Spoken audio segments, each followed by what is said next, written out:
Blue River. Blu-ray. Like a golden ray of light coming into the chat. Welcome back. Yeah. Thought we'd have a look at some of those other interviews, you know. There's this lady here in the purple shirt. I forget her name. I guess she'll tell us in a moment, but it's a friend and colleague. Howdy from Dallas. Okay. Hello is fine. Thank you. Are you wearing some sort of obnoxious boots? Are you wearing leather pants right now? With fringe all down the side? Okay. No need to answer. Just reply by shooting wildly into the air. Thank you, Dallas. And thank you, Jill. Yeah, Dan Markel's friend and colleague. Got a lot of dignity, this one. Nice lady. Much nicer than that other one. That horrible one. Oh, my God. I forget her name. Wendy something. Yeah. So we're going to look at this.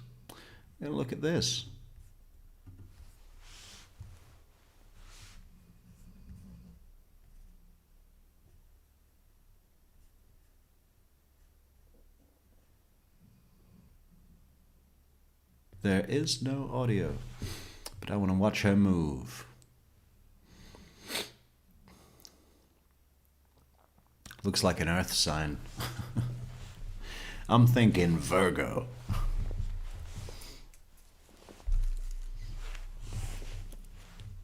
No boots. So that's a yes to the leather pants.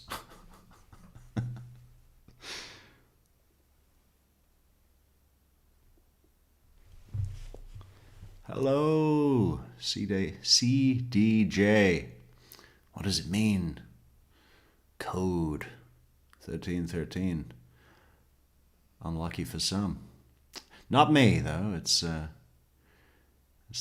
number of truth. All right. It's enough silence. Oh, here we go. Amy Echam.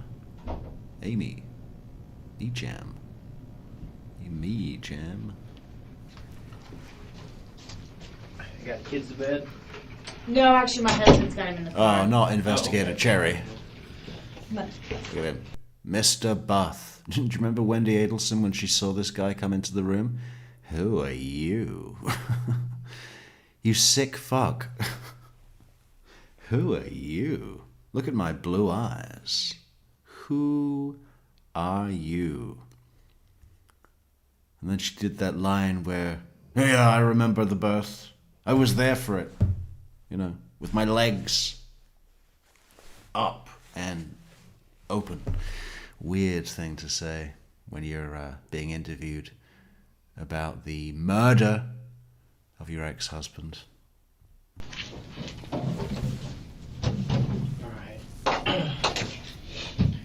I'm Investigator Cherry. Thanks for being here. Yeah. Obviously, what we're doing is we're just getting... She's a little starstruck as well. Did you see that nervous energy?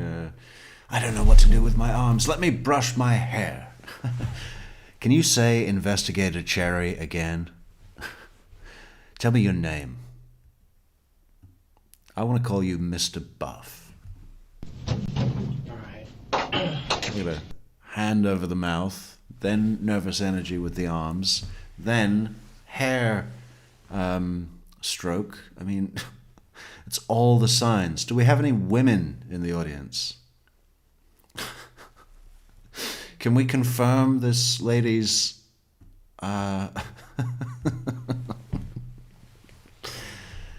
this little rosy in the cheeks too? Kids to bed? no, actually, my husband's got him in the car. Oh, okay. Yeah. All right. But Face, touch my face. No, touch my mouth. All right. Cover my mouth. I'm I'm Investigator Cherry. Thanks for being Nod. here. Yeah. Nervous energy. Oh, Obviously, what we're doing is hairbrush. we're just getting a lot of information, as much information as we can. Investigator Cherry, buy this woman a drink. To try to. She loves you, Investigator Cherry. Let's say it one more time. Fucking hell. Oh. All right. I'm Investigator Cherry. Thanks for being here. Yeah. Obviously, what we're doing is we're just getting a lot of information, as much information we can, to try to narrow Serious, the focus no. of where the Serious investigation- business. Yeah. Stop flirting with the detective. This is serious. This is a murder, and I'm not on a date that is going really well. But maybe after this, we could take that date. Needs to go. So, it's similar to the movies as far as we got to dive in the victim's life, and we have to learn about Daniel as fast as we can. Right. Okay. So. CDJ confirms, leaning over the table as well. That's another clue, isn't it? Did you say Cherry? I might confess to anything. Jill, not Wendy, says. What's that picture? Is that a picture of Wendy? See if we can zoom in. Can we zoom in? Oh no, it's some kind of generic 50s showgirl. Nice. This is basically you promising to tell the truth. Yeah. All right. I'm Investigator Cherry. Yeah, you said that. I am conducting an official investigation as at this Say it again. You're investigator who? point as an attempted murder. Okay. Okay. Any false statements about material matters given by a witness under oath will constitute perjury, which is a first-degree misdemeanor according to Section 837 Florida statutes. Please raise your right hand. Do you solemnly swear or affirm that the evidence you are about to give me is the truth, the whole truth, and nothing but the truth? Yes. Do you understand that if you knowingly make material misstatements of fact to me during this investigation, you will have committed the crime of perjury? Yes. All right, if you would just sign that.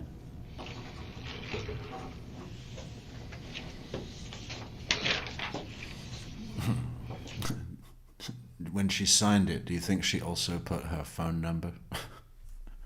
And the best time to call?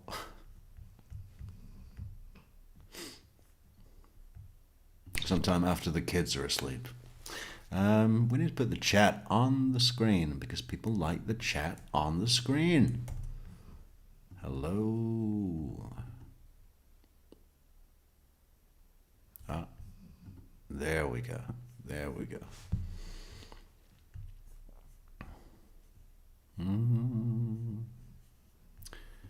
And play.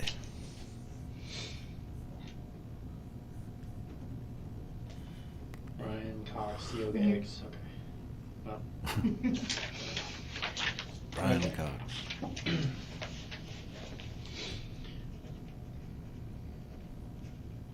All right. Obviously, I have your phone number. Yeah.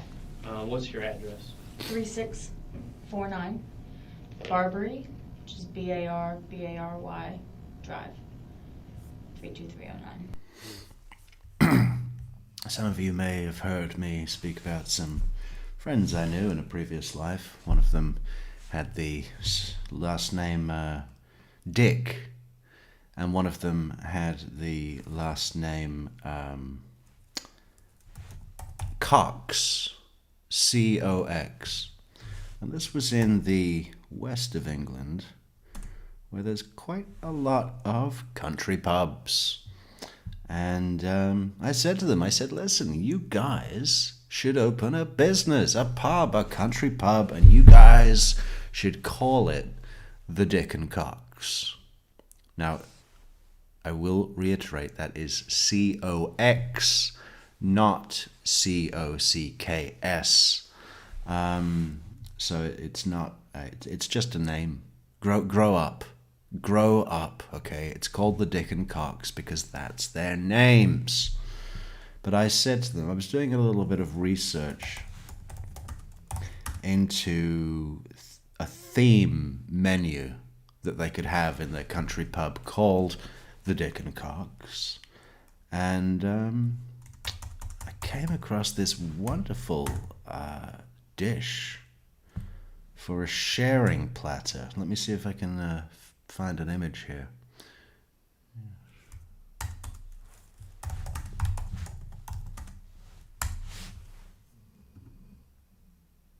Yeah.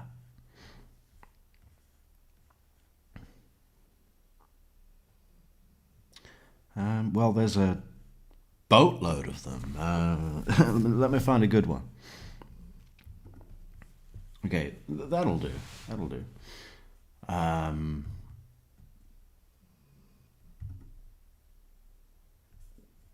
You know, because you know when you go to eat out and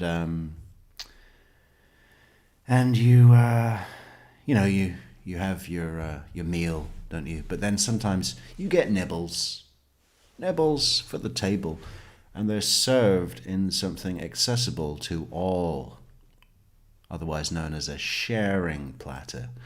And I came across this. Where is it now? We save it to.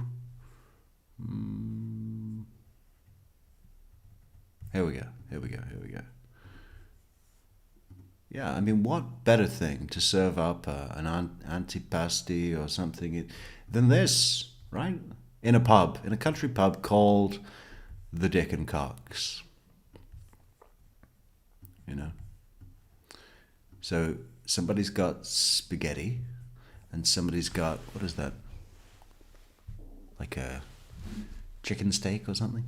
Yeah, like a little chicken steak with a chili dip. But then you get a cock to share.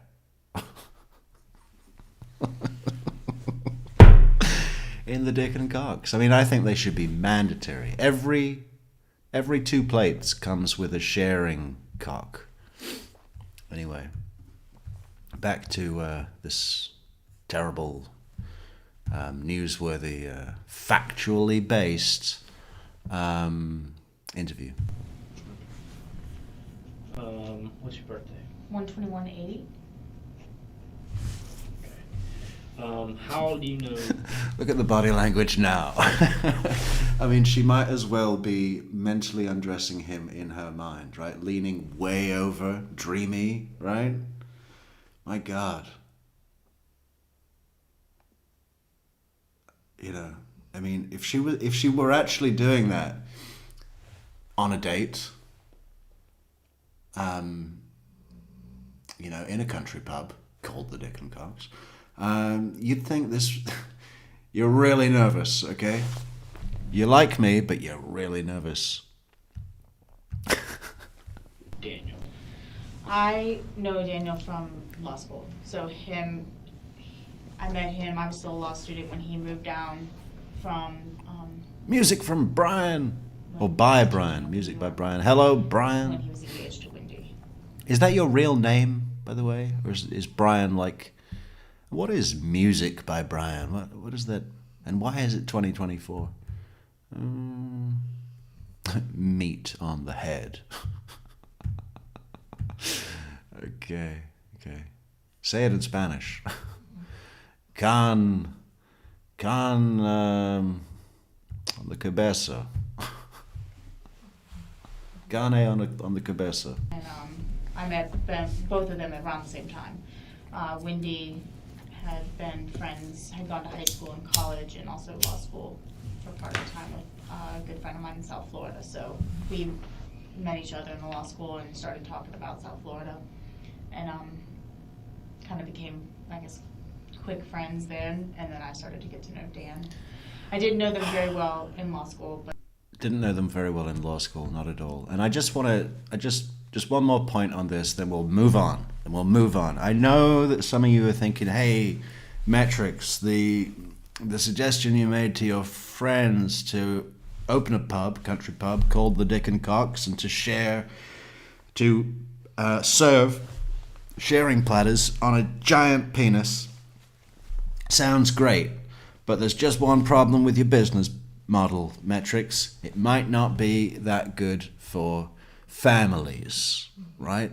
Don't worry, we've got it covered, because they also do these nifty bowls for children. Look. Boom. Problem solved.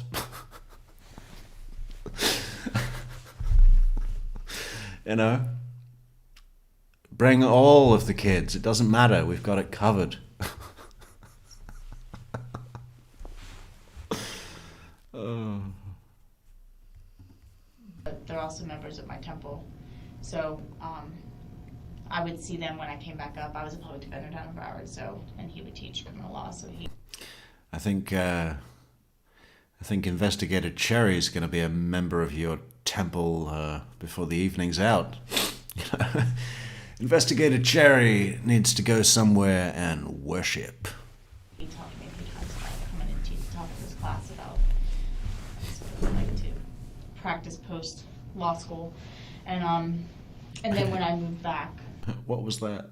This lady's so cute, isn't she? I mean, like, she's just. No one's going to tell me that she's not wet right now. To practice post law school, and then when That little head shake thing, that's so funny. It's exactly what people do on a date, isn't it? I've researched it. I saw a date once on TV. to practice post law school, and then when So let's break that down. Practice post law school. I went to law school. Is that a modest show off, or it's not a modest show off. It's more like an acknowledgement of I don't wish to appear grand here, okay? But post law school, it's like an embarrassment at saying something that could be considered grand, right? Because there was no one more modest than Mrs. Typhoon in the underpants over here. I moved back, we talked a lot about getting together, and then him and I became close once I found out that they were divorced. I kind of reached out to him in terms of ways to raise my son Jewish. I'm in an interfaith marriage, so I kind of reached out to him in terms of getting some tips on how to do it on my own, and we started doing Shabbat dinners together and things like that. Just kind of became close. Okay. After that. Hang on, did she just allude to her being single? Ways to raise my son Jewish. I'm in an interfaith marriage, Right. so I kind of reached Right, we need to bring it back in, Metrix. We need to focus on the facts, okay? God, if she were 30 years older, I'd be calling her a candidate for the Gourmet Swingers, right? Did you all see our episode on the Gourmet Swingers? Well, if you haven't, go and watch that, because it's on our channel page, under live. Or just search Gourmet Swingers. Let's do an experiment right now. If we bring up a browser. Oh yeah. It was fun when we got axed last night or the other day. YouTube, they sent me a threatening letter. Those thugs. If you do that one more time, you're banned, you're blocked. So if we do a search for Gourmet Swingers, we gotta be top of the list for that, right? Gourmet Swingers. Boom, look at that. True Crime Metrix up the top. What's second place? Hot sauce for swingers. Okay. Up all night gourmet goods. I don't want to know what they're going to be doing with that. Jesus Christ. Yeah, no, Gourmet Swingers was our episode on the friends of Donna and Harvey Adelson, who we lovingly nicknamed Clamfish, corn dog, finger food, and beef cheeks. It's right there. That's the video. Yeah, everybody go and check that out, but not right now. Later, after this video.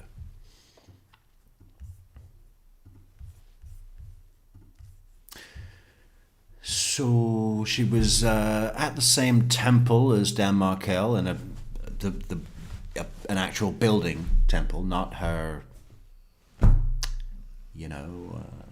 but also Habat dinners or Shabbat dinners. What Habat or Shabbat dinners? What is that? What is that? Do we have any Jews in the crowd that can tell us what that is? Or is that not polite? Do we have any practitioners of the Jewish faith? That's more polite, isn't it? That can tell us what a Shabbat or a Habat dinner is? Is that just like a kosher meal that Dan didn't get at his own wedding? In New York, when he was engaged to Wendy. And I met... I need to go back. We need to focus. All right. Obviously, I have your phone number. Yeah. What's your address? Whoa. Yeah, my address. Notice the complete lack of hesitation. 321 Trescott. 321 Monroe. And kids are in bed by 10. Wink. 3649. Okay. What was the laugh? What was the laugh at?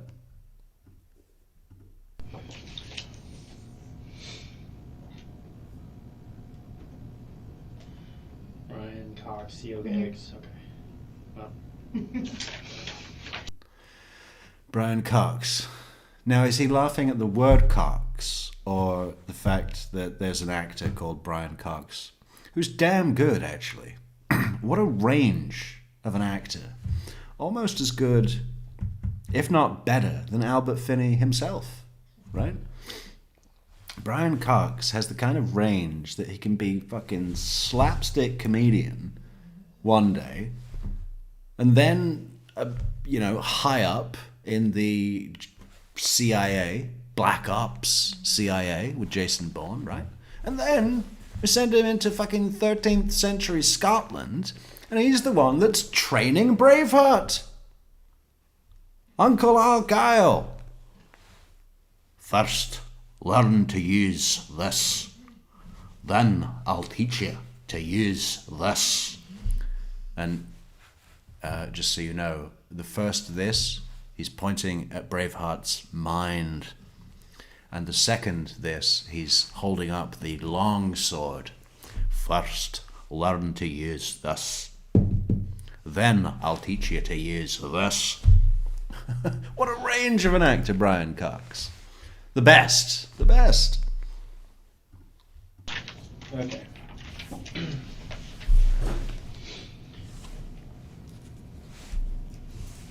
right. Obviously, I have your phone number. Yeah. What's your address? 3. The reason she's leaning over now, she's going, oh my God, don't think of Cox, don't think of Cox, don't think of Cox. Straight face. He said Cox, don't think of Cox. You want Cox, but don't, you want that cock, that cherry cock, but... My phone number, my address, here it is, everything. Kids are in bed by 10. 649 Barbary, which is Barbary Drive. B-A-R-B-A-R-B-A-R-Y, Barbary. Like the elephant. Remember Barbar? Or was that B-A-H? I used to love Baba. Let's bring up a picture of Baba. I think it is H. Baba the elephant. There was that one where he went around the world in a hot air balloon in 80 days. I mean, I was impressed.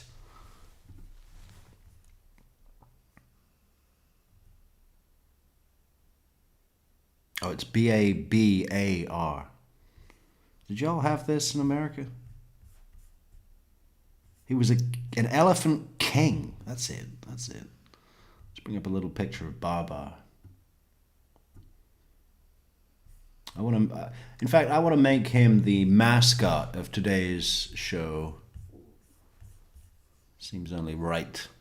Just some things just feel right, you know, like this. Bring the kids.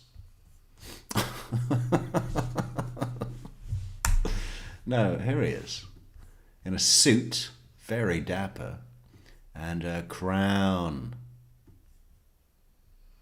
Can we put him down there? Baba!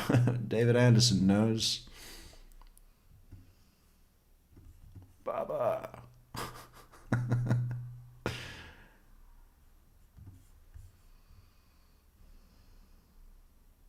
Okay, I don't think we can get away with it. Well, we'll just put him over here. That's fine. There's nothing going on over there. He's our mascot of the show.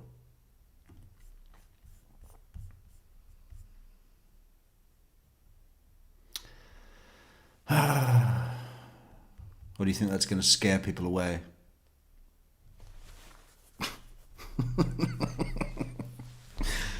Oh, it doesn't matter. In fact, wouldn't it be great? You know what? I want to write to the people at Baba, and because Baba would go on all of these different adventures and stuff like that. It was a bit like Tintin, but for elephants. Anyway, wouldn't it be great to do a book series, Baba, but it's telling the story of the Dan Markel murder?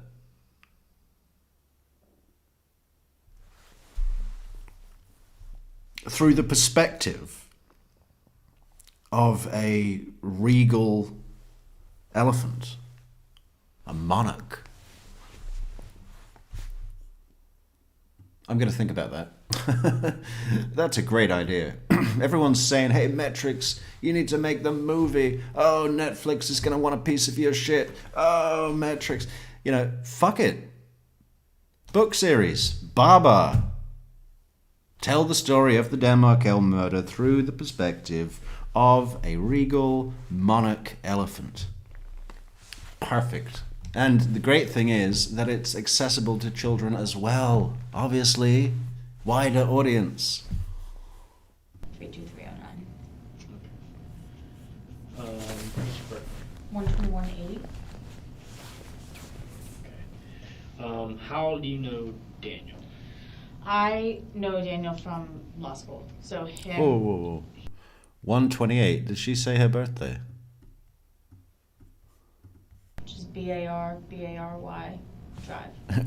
We know how to spell Baba. 32309. Should we check out her house? Hang on. I love doing that. Let's check out her house. All right. Obviously, I have your phone number. Yeah. What's your address? 3649. 3649 Barbary. What was it? 3649. Barbary, which is Barbary Drive. 32309. 32309. Alright, I've got to write these. Shit, now I've forgotten the address. 32309 Barbary. Barbary. And what was the numbers? Does anyone remember? I gotta go back. All right. Obviously, I have your phone number. Yeah. What's your address? 3649. 3649. We got it. 3649. Okay. And now we go to the Googles. Googles. What is it? 3649. Bar 3 Drive, Tallahassee. We don't need a zip. Ooh. Look at this. Next to Suffolk Drive and Braeburn Circle.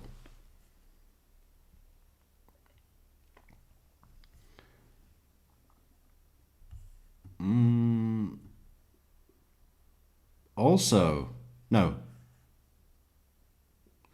Well, I thought it was northeast Tallahassee, but it's a little bit out of town. It's north of the Highway 10. Does that even count? That's practically South Georgia. So maybe she's not quite as well-to-do to live in Benton Hills. Let's put the street view. This is the thing about Tallahassee, though, is that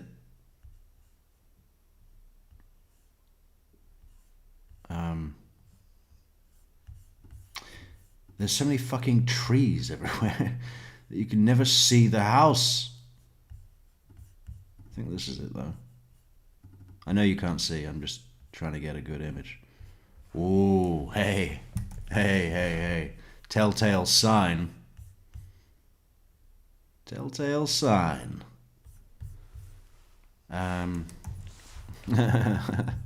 That's so funny. That's so perfect. What do you call a caravan in the United States?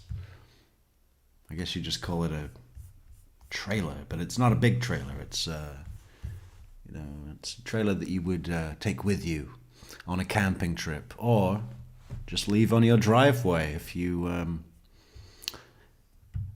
don't want to let your late night visitors wake the children. So we go to desktop, and then image. This one. Yeah. Look, there it is.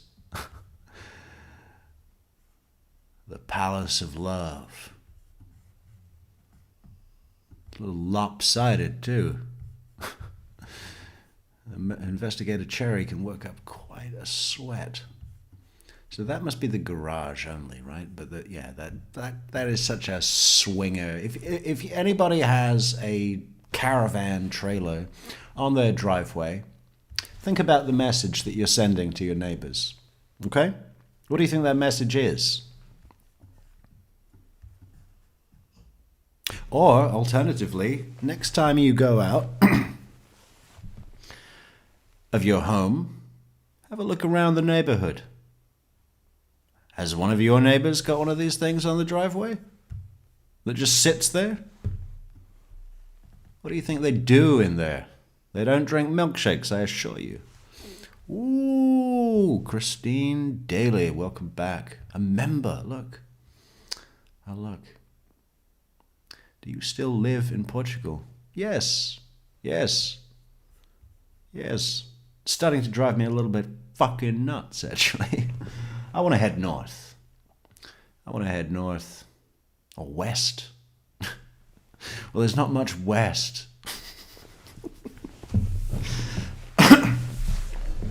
What is west? Not a lot.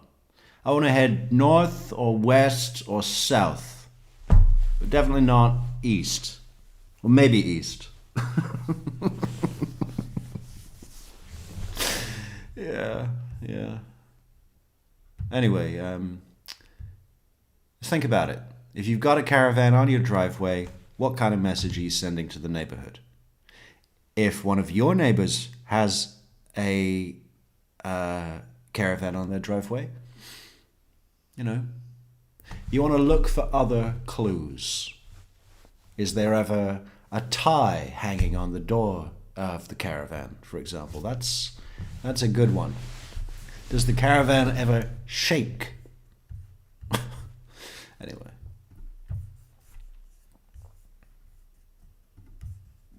Barbary, which is Barbary Drive, 32309. What's your birthday? 12180. Okay. How do you know Daniel? I know Daniel from. Do you have to be So coarse? I met him. I was. What does this mean? Coarse. Of course. Do I have to be coarse? It reminds me of a message I got today. This is interesting, and I'll address it here. I mean, it was perfectly perfectly nice message I got from somebody, but and it had taken the time to be a little bit delicate about something that they clearly felt a bit awkward in mentioning. Where is it? Let's see if I can bring it up.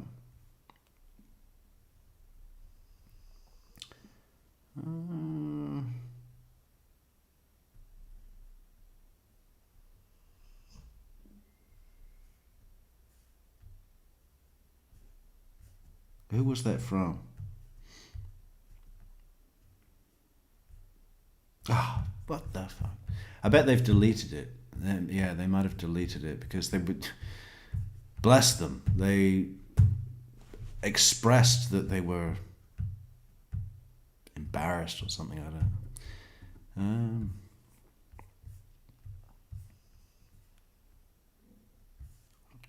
Bear with us, folks.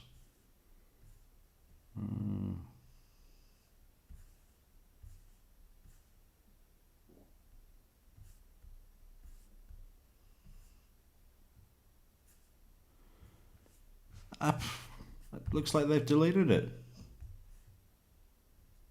What a shame. So if anyone's listening who reached out to me to say something about they thought that it was law enforcement that did the original redaction, the original redaction to the Jeff Lacasse video.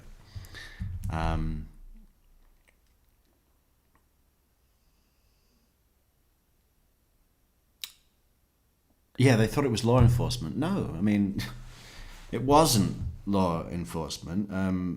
I knew that before it had been confirmed. How did I know that? Because you see here on this video, you see the time code, July 18th, 9:31, 47 p.m., blah, blah, blah, blah, blah. On the original Jeff Lacasse video that was uploaded by another creator. Did I say unredacted? I meant, had all the portions of shaming Wendy taken out, basically. And yes, a couple about Daniel Sack, but mainly it was seemed to be nothing more than an effort to protect damaging, embarrassing information being published about Wendy, which is a strange thing to spend time on. But the reason I knew that it was not law enforcement is because you see this time code on the screen? The creator that had originally done the redactions had gone to the time to take that off screen by lowering the frame, like this.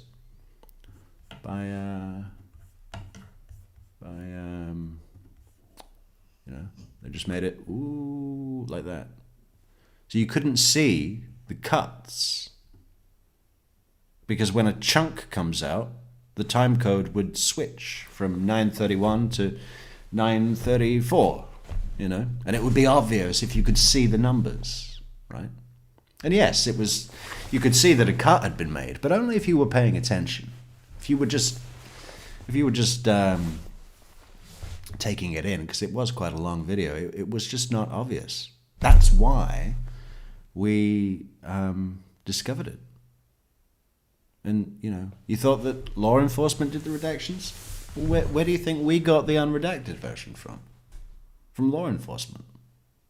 I mean, it's yeah. So yeah, but the same person went on to ask me why I have to swear, and curse and say fuck every. She's like, why does every other word have to be the F word? You should have 20,000 subscribers. You're the best coverage. And it was it was a nice comment. But I'll address it. I mean, I'm just sitting in my house that I hate, by the way. I fucking hate living here. But I'm sitting at home, I'm just myself. I swear this much all the time. It's not an act. I'm not inventing a character. This is just me. And if I have to be a character, I mean, I just, I guess I don't like the idea of putting on airs, when I'm just sitting here, in my own home, Surely you Americans, you love the home, right? I had to defend my home. All that sentiment, I won't do that in my own home. What is it? Fucking Second Amendment? This is my home. I'm not doing that in my home. That's such an American concept. Maybe they're not American, but I think they probably are. Because all British people talk like that, pretty much. All the ones that I've met, and that's quite a few. We swear, we curse, and we don't give a fuck. Yeah, I mean, I try not to say cunt as often as I do in life. I accept that that's strong. That's pretty strong, yeah.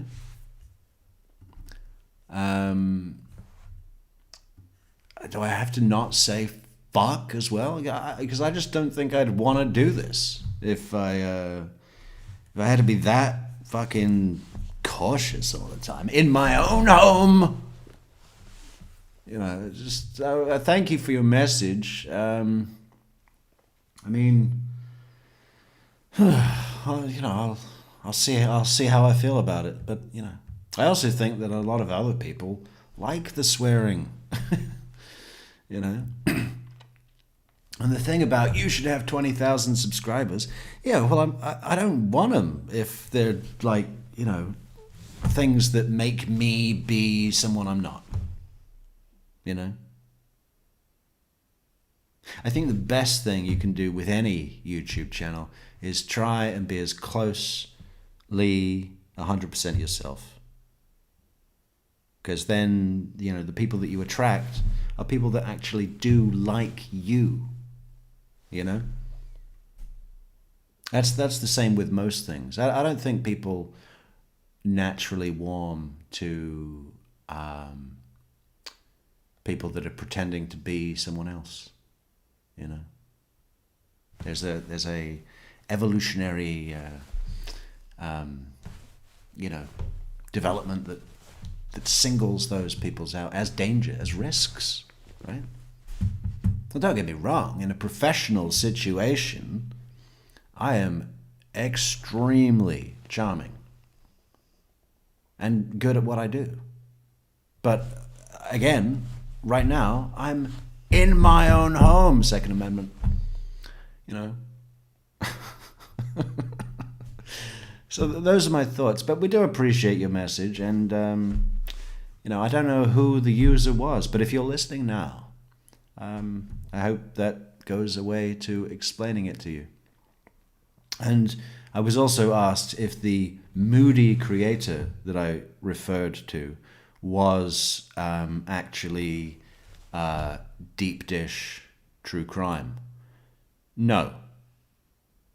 The moody creator is not deep dish true crime.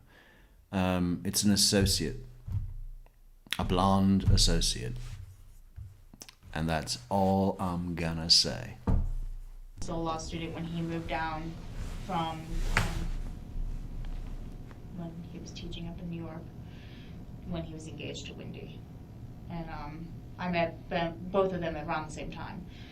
Wendy had been friends, had gone to high school and college and also law school for part of the time with a good friend of mine in South Florida. So we met each other in the law school and started talking about South Florida, and kind of became, I guess, quick friends then, and then I started to get to know Dan. I didn't know them very well in law school, but they're also members of my temple. So I would see them when I came back up. I was a public defender down in Broward, and he would teach criminal law, so he talked to me a few times about coming and talking to his class about, I guess, what it was like to practice post law school. And then when I moved back, we talked a lot about getting together. And then him and I became close once I found out that they were divorced. I kind of reached out to him in terms of ways to raise my son Jewish. I'm in an interfaith marriage, so I kind of reached out to him in terms of getting some tips on how to do it on my own, and we started. Okay. Sounds like she plays the field a lot.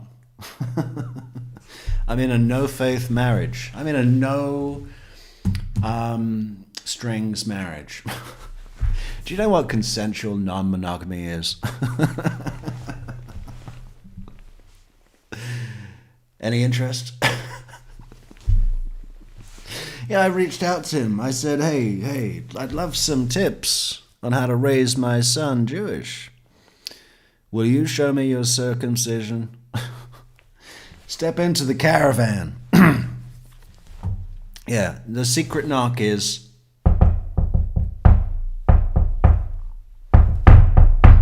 And step into the caravan. What is this here? Do you want to connect USB 3 hub to this Mac? No. The fuck? It's not even connected. Are we still live? Doing Shabbat dinners together and things like that. Just kind of became close. Okay. After that. And that would be in the last year. Okay. All right. Yeah. Are you a lawyer now? Yeah. Where at? I practice at the legislature. I do policy now, so Okay. I don't do trial work anymore. Gotcha. Yeah. All right. Yeah, I'm... sorry, I'm not a flashy lawyer like Georgia Kaplan. I don't do trial work anymore. I do legislature, which is a glorified copy girl. I'm kidding. I know it's very important. It's very important. And I'm sure she's fantastic at it. If I would trust anybody with the legislature, it's this woman. You know. Sticky legislature. Pages all stuck together. Okay.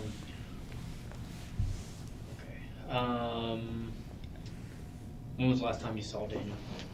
Last Sunday at the park. At Ventura Park, yeah. Okay. What were you guys just hanging out or Play date, play yeah. date with the kids? He had just gone back in town from New York. You know what we should do? We should put the PayPal logo on Baba so that everybody knows the best way for us to desperately beg for support is on PayPal with Baba, right?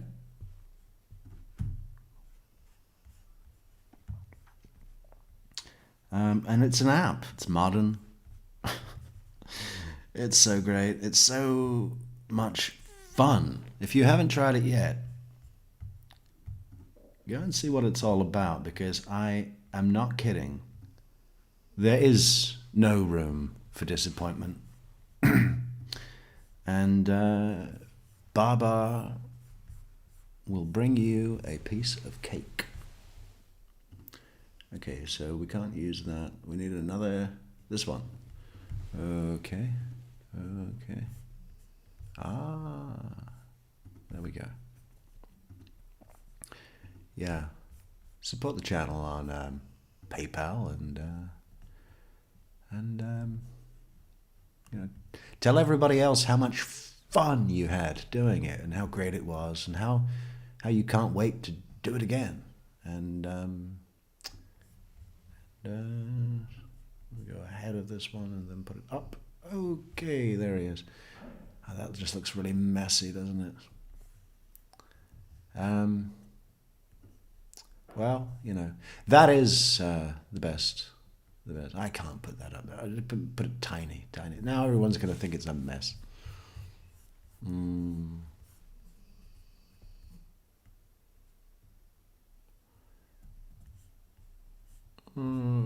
Yeah. And sent a bunch of us of the creative families a message, and there was a bunch of us there, actually. Creative, you mean in the preschool.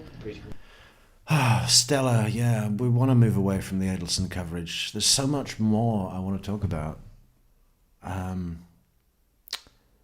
But you know, I just, you know, my hands are tired at the moment. We don't have anything. It's so fucking brutal. But you know,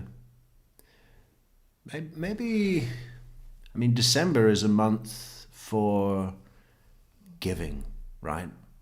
Where you acknowledge all that you've received over the years from us. And people like to give back in December, right? Those Christmas sentiment, good tidings, joy. To Bethlehem, otherwise known as PayPal, and you know, bring us some frankincense and myrrh. Who can spell myrrh? And gold. Head on over to the gold, baby. Yeah, my son also goes there. So there was probably about, I would say, 6 creative. That's my one saving grace, David Anderson Kirk, is that the only difference I notice in Portugal at Christmas is the cakes are different. They start putting red and green fruit on the cakes, okay? I can handle that. That's the only change. They really don't give a fuck about Christmas here, which is so great! Which is so great, you know?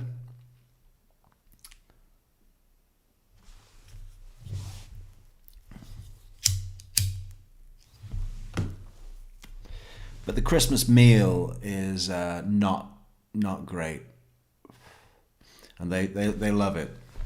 They love it. I don't get it. I had it. I've had it, but I don't know why it exists. Families there. When was the last time you talked to him? That was the last time. That was? Yeah. No communications via Facebook or? I can check. I feel like that he had messaged about what he wanted to do for the boy's birthday, but I feel like that was before last Sunday, but I'm not 100% sure. Okay. But I can check. Yeah, if you don't mind, No, actually, not at all. obviously we have ways to, I mean, obviously we can do Facebook stuff, but sometimes when you're actually friends and stuff, you have Look, she's being really coy about the phone.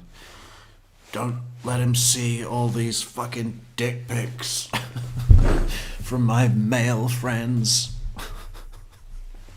little more information. Right.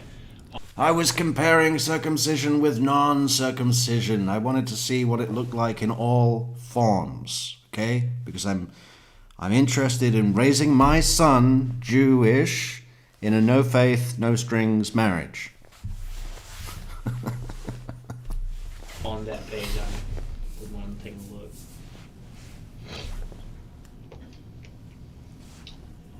It was, he messaged later that afternoon about going to Truesdale That's with the Sunday. kids, yeah. And I was cooking dinner for my stepdad, so I didn't end up going. But, and then he had messaged, yeah, the other time was Saturday, so he was talking about doing Truesdale or whatever. Okay. Yeah, he was. Can you looking for- pull up his Facebook? Yeah.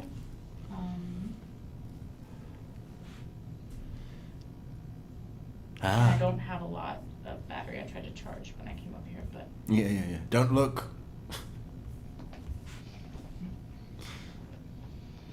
Oh, don't hand him the phone. You get a subpoena. A subpoenas. He visited California. Do you have any subpoenas? So it says I Facebook. guess, right? Do you have a super penis? Oh. We definitely, we would see each other a lot at the park. We did a lot of play dates at the park. We did some Shabbat dinners together. Shabbat. We did synagogue stuff together, but there was not a lot of. This, I don't know, this Prof's blog, Yes. what is that? That is, he started that blog. He writes articles for that blog. And my understanding, I've actually never. God. It's like looking into a cave, isn't it? The Cave of Love. Been on there. There's a lot of professors that do criminal law that all kind of contribute on the blog. So. What about his flight information? I will be flying to New York at 6:30 p.m. Flight number 325. You wouldn't have to Departure. know the passcode on his phone or iPad. No.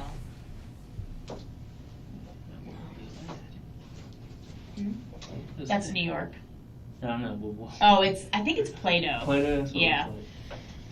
Yeah. He recognizes New York. That's a good start if you want to become an investigator, isn't it? You know? Can you recognize this? And they show you a picture of the Empire State Building. And you go, Miami? Next.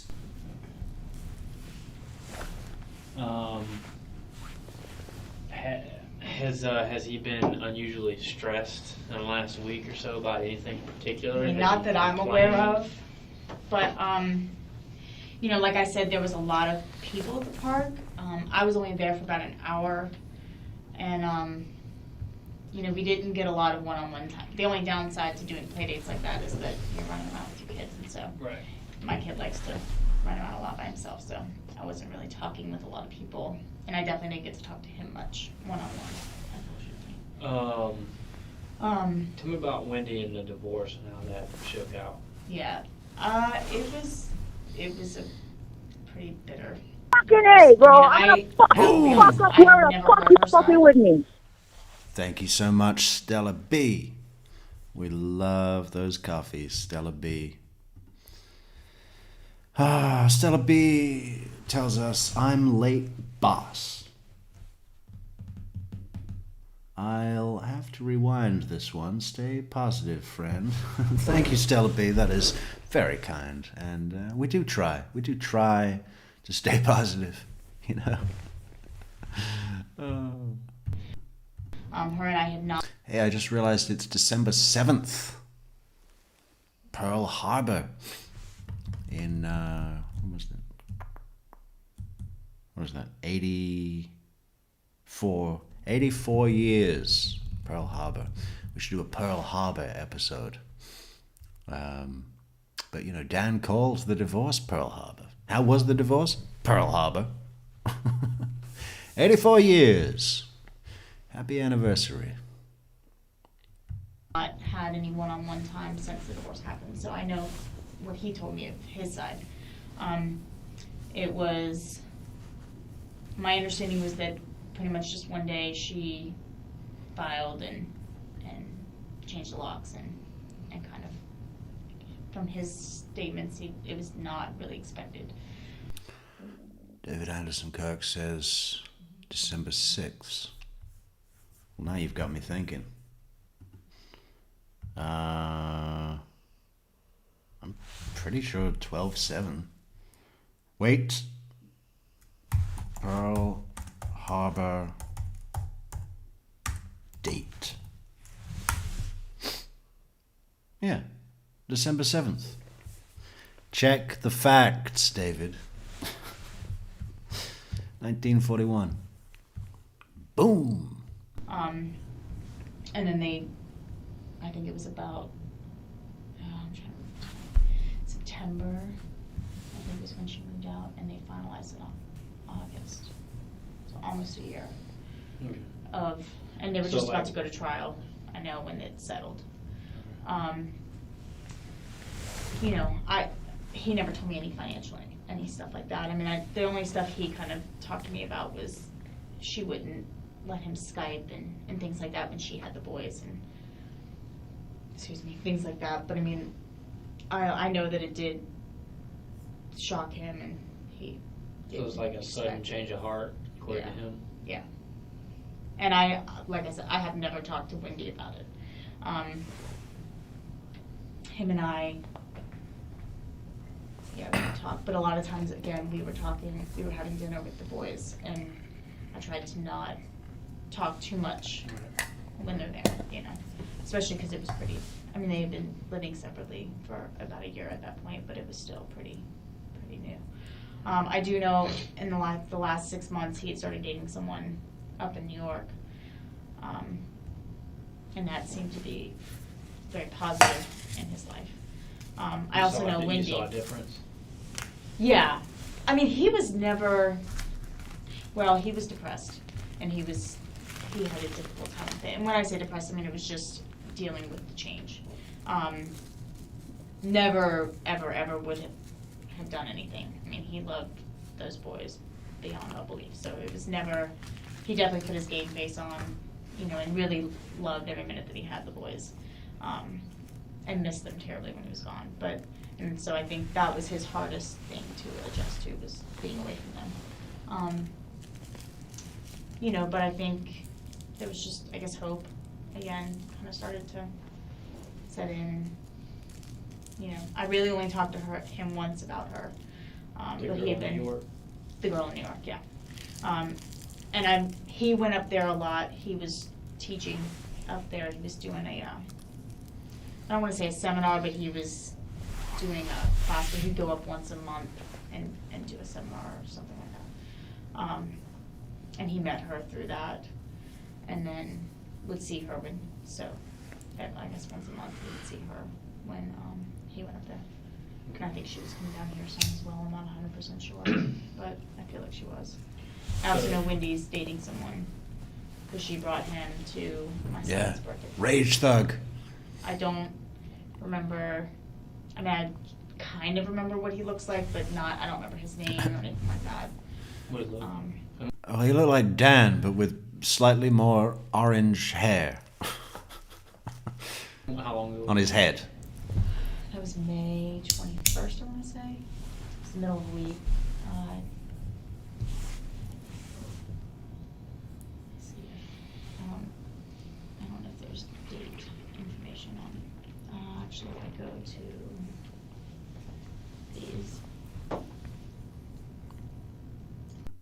I will create a goal, actually, but don't forget the best way, the most instant way to support the channel is over on PayPal, right? But we will create a goal.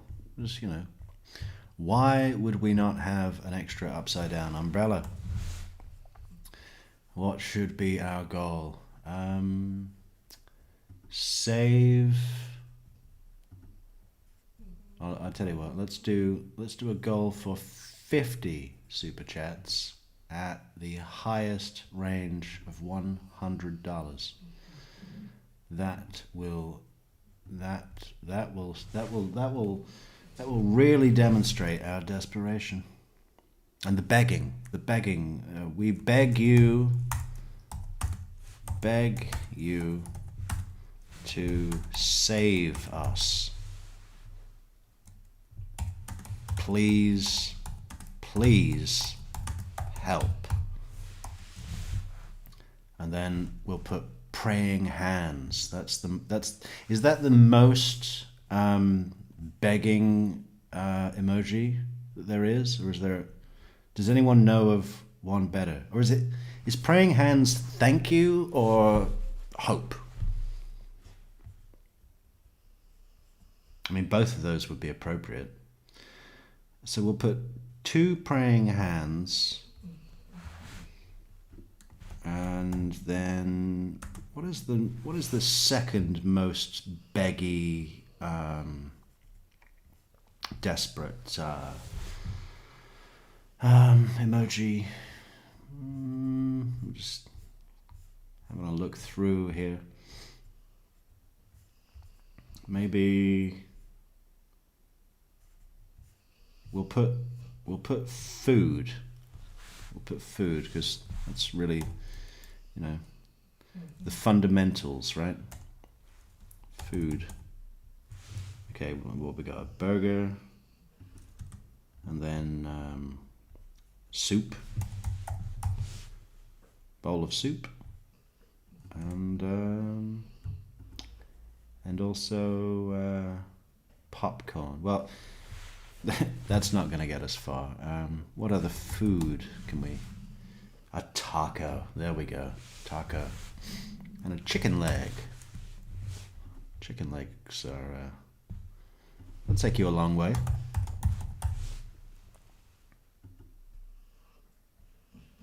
We beg you to save us. Please, please help. Okay, there we go. 50. We just need to get 50 people. And there's 48 of you in chat at the moment. Who's got $100? Step up. I'm pretty sure it was May 21st. Yeah, May 21st. What did he look like?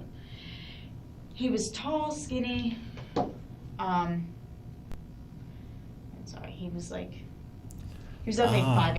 So it's really a high five? Let me check that. Stella B, is it? Stella B says it's really a high five. I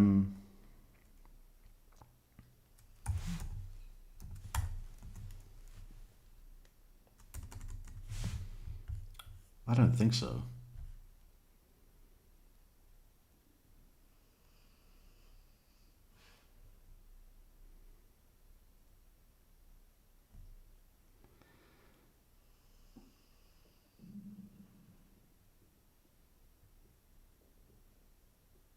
If it were a high five, the thumb and the pinky would be,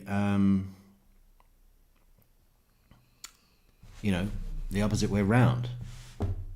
No one high fives in a mirror, you know what I mean? Mirror or mimic. Everyone high fives right hand to right hand or left hand to left hand. You don't high five my right hand and your left hand. That's ridiculous. That's completely off balance. So the thumb and the pinky would be, opposite. This is clearly praying. 8 to 6 foot.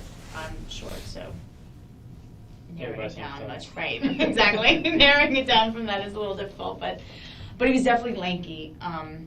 Blonde hair, kind of. I don't want to say mohawk, but clean cut, but then hair like kind of pull it up in the front, and then he wore glasses. I don't really remember what the frames looked like.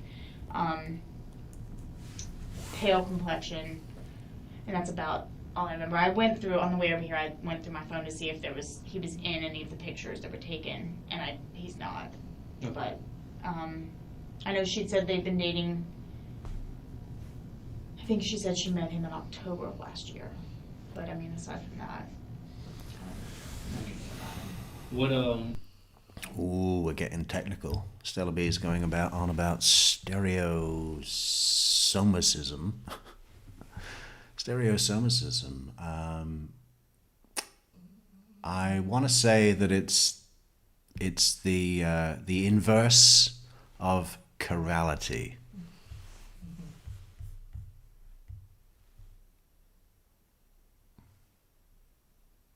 Right? It's the inverse of chirality. So he teaches at the law school? yeah, he teaches criminal law and criminal procedure. How long has he been doing that? He's been at this law school he came in 2006, I want to say, I think. But then he taught at Harvard before then. I think it was Harvard. I'm pretty sure he taught at Harvard before. Okay. He's been teaching, I would probably say, for 15 years, I believe.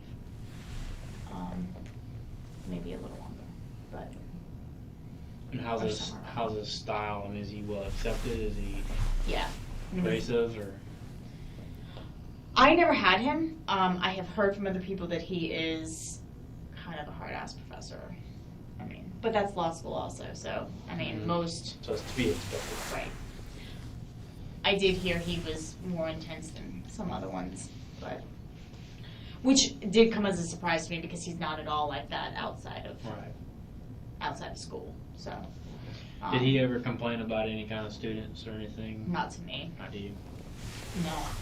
Who? No, but Who do you think he would confide and stuff like that at? I would say friends that he was professors that he was friends with. Do you know anybody like that? I don't. But I graduated in 2007, and I moved back to South Florida, and then I came back up later. So that was not really my world. I know that there are a couple other Markel's, Dan Markel's actually, who are also members of our temple. They teach different things. I don't know if he was close to them, but that's the only, I'm trying to think of other. They weren't related? Mm-mm. Oh, No, that's interesting. Really random, yeah. Especially that they all ended up in Florida state law and they're all members of Shamray Torah. I do know that at Shamray Torah That's the name of the temple, yeah, Can you spell it? SHOMREI, yeah, TORAH. Okay, where is that at? That's on Cary Forest Parkway.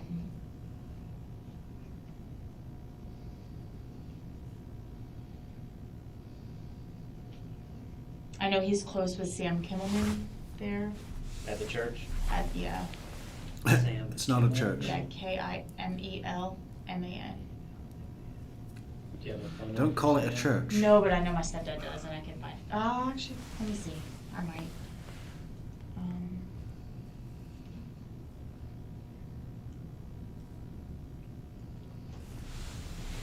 And also, I've got the directory Mhm. at home, so anyone I can get you. And I can also. This may still be his number. It's 264-3480. 3480? Yeah. Okay.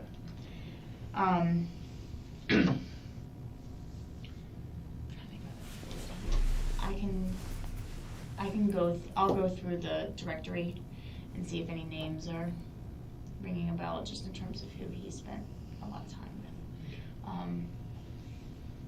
with. Did you ever hear him talk about firearms or owning a gun or anything like that? No. We didn't really talk about that. I certainly don't remember him talking about that. But I don't know if that's just because he didn't or because it didn't ever come up. Right. I mean, it's Right. not something I generally talk about. I don't know anyone or Right. anything like that, so. Yeah. I mean, I know.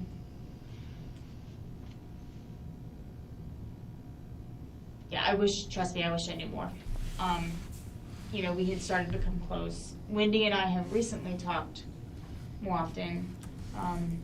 My husband and I had separated for several months. And so her and I had started talking during that time. I reached out to her to try and get details on, their kids seemed pretty adjusted for having gone through that. So I reached out to her to try and get tips on how they handled that to make sure that, the kids were okay. Mm-hmm. And then we decided that Charlie would move back in, to do some financial stuff. And so she said I could start coming over and staying at the house when she's out of town and things like that. So, I mean, there's been more conversation recently with us, but we haven't seen each other one-on-one. She came to my house yesterday to drop off some clothes that the boys had outgrown for my son, and brought me some soup because I had a bladder procedure yesterday. But that's the first time I've seen her since the party, and the party was the first. Oh, hang on. Bladder procedure, that can happen in your lifestyle, in your caravan. But the thing I want to talk about and listen to is Wendy coming to bring this lady soup. How fucking terrifying is that? Imagine that you have just had a bladder procedure because of your lifestyle, and Wendy Adelson, a couple of days off work, Wendy Adelson, there's a knock at the door, and it's Wendy holding a fucking bowl, I guess it'd be a pan, or, a casserole dish of soup that probably somebody gave to her, right? And she just added some antifreeze. I would not touch anything that woman made in the kitchen. That's one of the things one of the ideas that scares me most about this entire case is the idea of eating something prepared by Wendy Adelson. That's it's shockingly horrifying. for that. So I reached out to her to try and get tips on how they handled that to make sure that, you know, the kids were okay. And then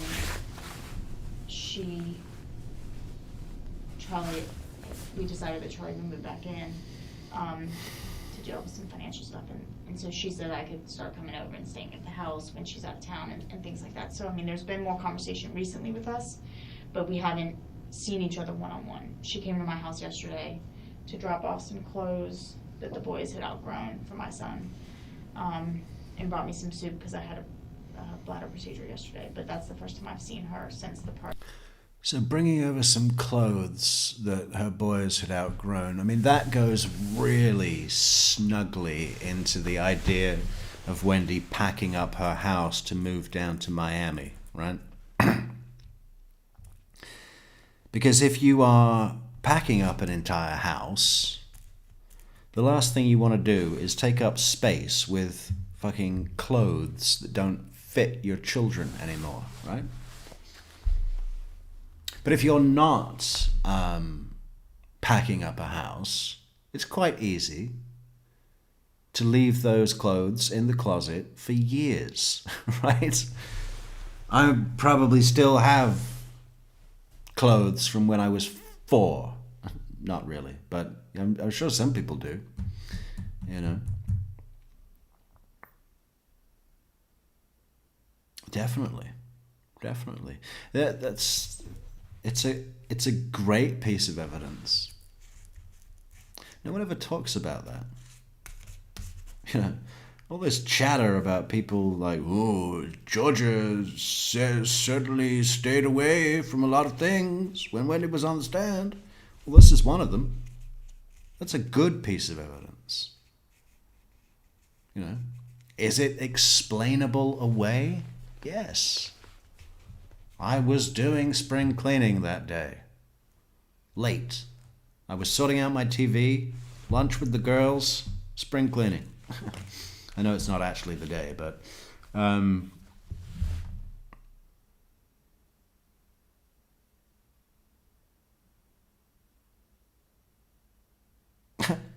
what? Hang on. Something weird just happened, but I'll come back to that. It's a great piece of evidence. Is it explainable away? Yes. But when it's part of a cluster, when it's that and other things and more even more things, then it really goes into build a picture. That will be coming up if we ever see a trial. God. You know, what is the deal with that, huh? I wish that they would either just, at this point, I wish that they would either do it or tell us why they're not doing it and give up. You know, let her walk, but just keep us informed, Georgia. Keep us informed, Sarah Catherine. You know, what's the deal? Don't tell me that you're still gathering evidence, because that's bullshit. Don't tell me you're waiting for her to flee so that you can arrest her on the jetway, because she's not going anywhere.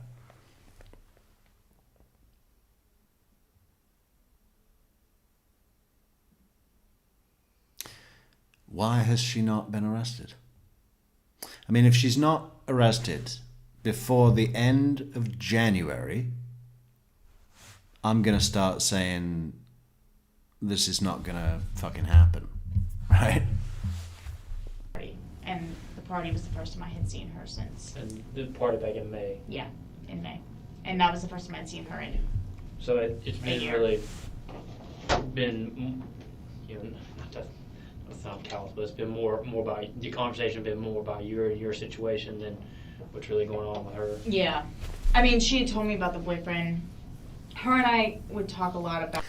Probably more than gathering evidence. If there is deduction work to be done,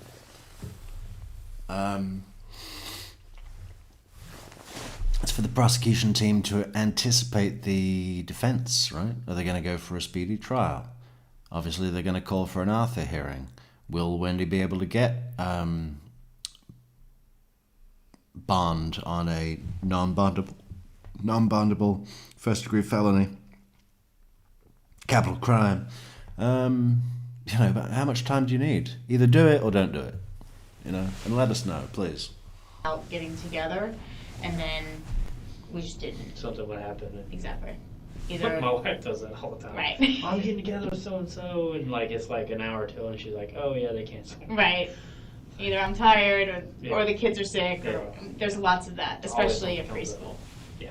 So, and we just hadn't really had a chance to do that. We actually talked about it again, doing that next week, when she was over.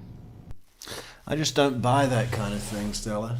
They were waiting to see if Sarah would get a judgeship. You don't put a murder arrest on ice for that kind of thing. What, her own career climbing? That would be pretty fucking insulting to the Markels, wouldn't it? Yeah, no, we were going to arrest her, but Sarah was trying to climb the judicial ladder, and while she was climbing that ladder, Wendy got away. So, and then, Sarah didn't even get the job.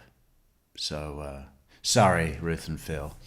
Let us know if any of your other children are murdered, and we'll do our best for them. Yeah, please fill out any complaints and comments on this little card and send that in to daleoncounty.org, and we'll have someone get back to you within the next 18 to 24 months, if you're alive. If you're alive. Yeah, no. Yeah, hi, Ruth and Phil. It's Georgia. Yeah, I know that you're really eager to see Wendy arrested and convicted before you die at the age of 80-something already. Yeah, okay. But Sarah wants to get a good job. So if we could just wait and see what happens so that we know if we're going to move ahead with the same team, maybe we can still get this conviction in before you die and never see complete justice for your son. I don't buy that. Where did you hear that? I bet you heard it on, you know where you heard it. You want to tell us where you heard it? I know where you heard it. But I don't watch that kind of thing. I really just, it makes me feel physically sick to watch that kind of thing. But each to their own. Each to their own. Last night, but and she messaged me this morning talking about the soup, and that was at like 9 o'clock. So, but she was asking if it was okay.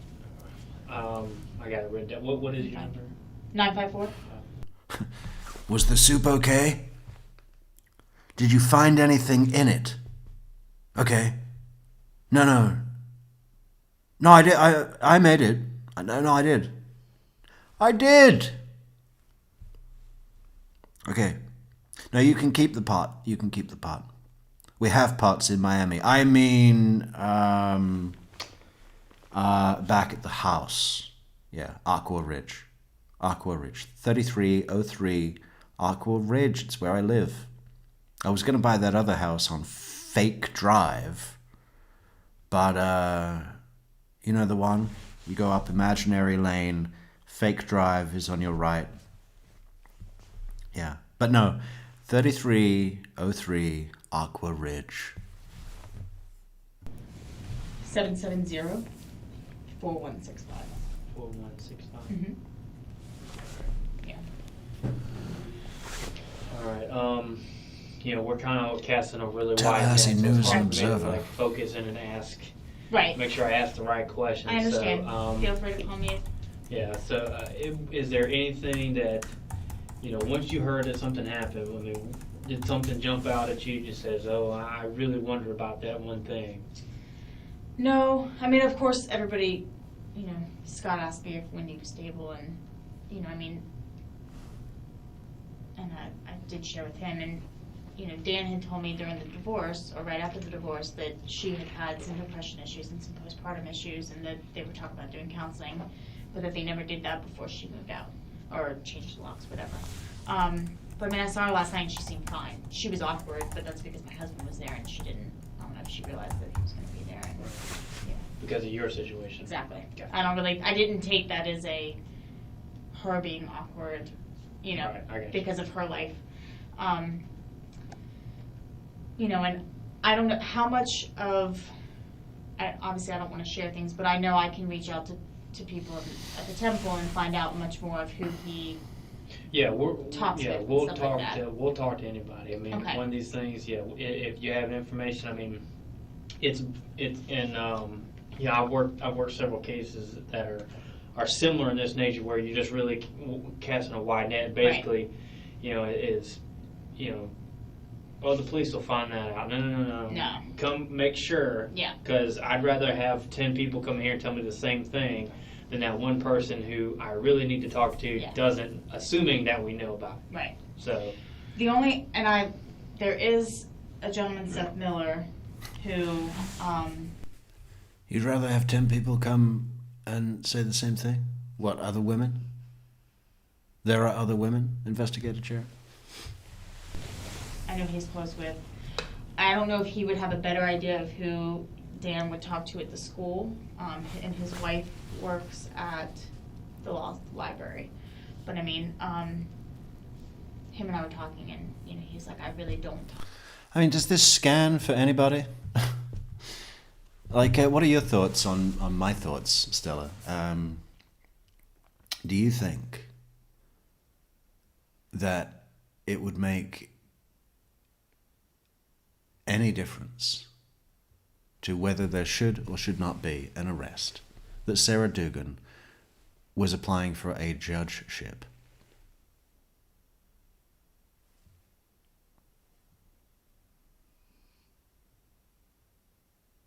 Does that really make sense to you? I mean, I put that in the same ballpark as the people that say, maybe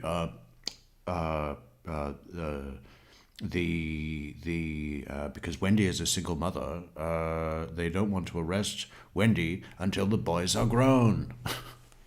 I mean, time and tide stop for no guilty suspect, right? I mean,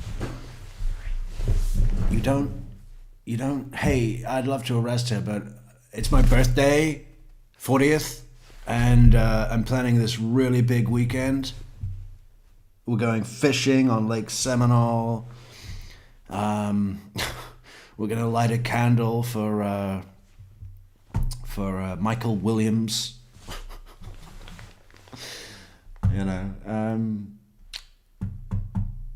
So as soon as I get back from that, I mean, it's a big weekend. So we're going to be gone Friday morning until Monday night. So I'll be back Tuesday in the office, and then we can speak about the arrest.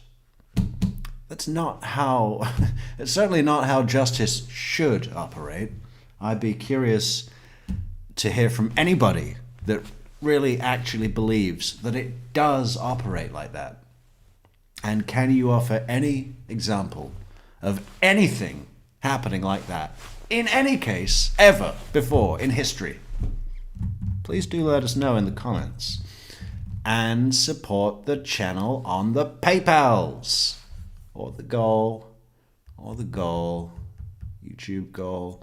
Yeah, look at this, what just happened. Talking about high fives and begging. YouTube sent me a tip. They sent me a tip. They said this is the best tip.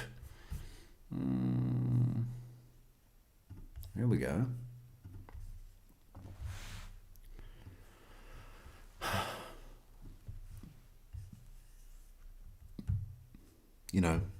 there's a high five, right? That isn't chiral or stereosomatic. It's exactly how it should be. That's a high five. Ideas for you. Want to get more super chats? Well, I'd prefer PayPal or coffees, but super chats are good too. Fans who purchase super chats and stickers love to be recognized. A shout out or thank you is a great way to show that you care. I do that all the time. And we're still reusing tea bags. 6 fucking times. Of water that we can't even boil in the kettle anymore because they fucking... It makes the electricity spike and it all shuts off. We have to boil it very slowly in a pan on the stove. But we can't even turn that to number 9 because it's too much electricity. Oh.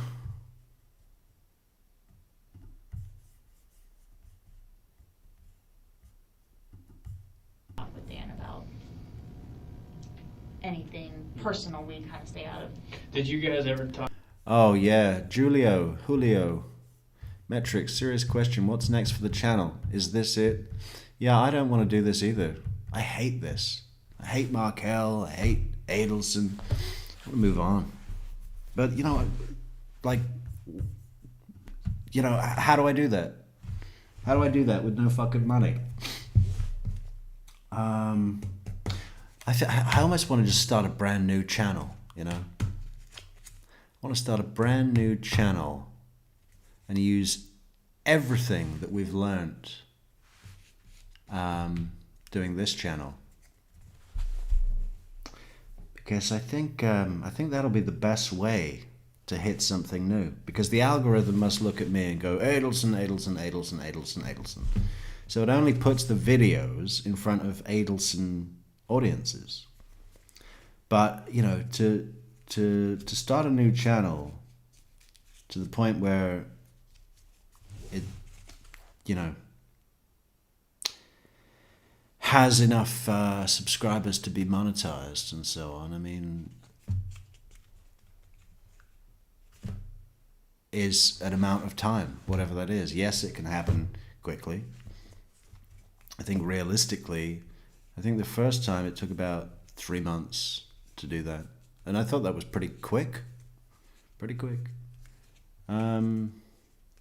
Yeah, I think other channels, before I started a channel, I was reading about it on Reddit and places like that, cool places like that. And, some people were still struggling after a full year. So, I don't know. It's a risk. And I just I don't have the luxury of taking a risk right now. So I gotta just keep doing this, which in the long run is actually hurting the channel. So that's why we need a fucking investor, step up. Step up. Is this it for the channel? No. You want to invest?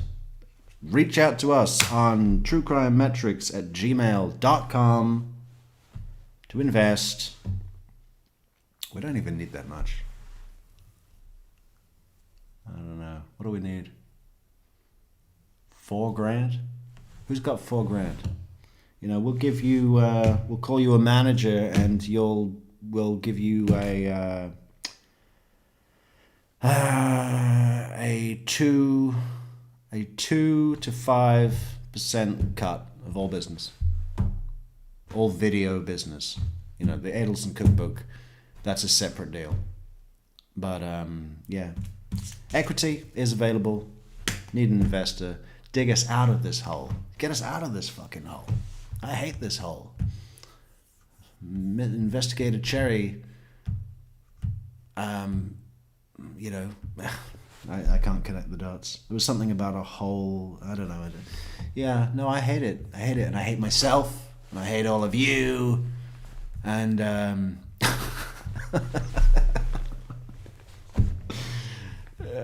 Hate it.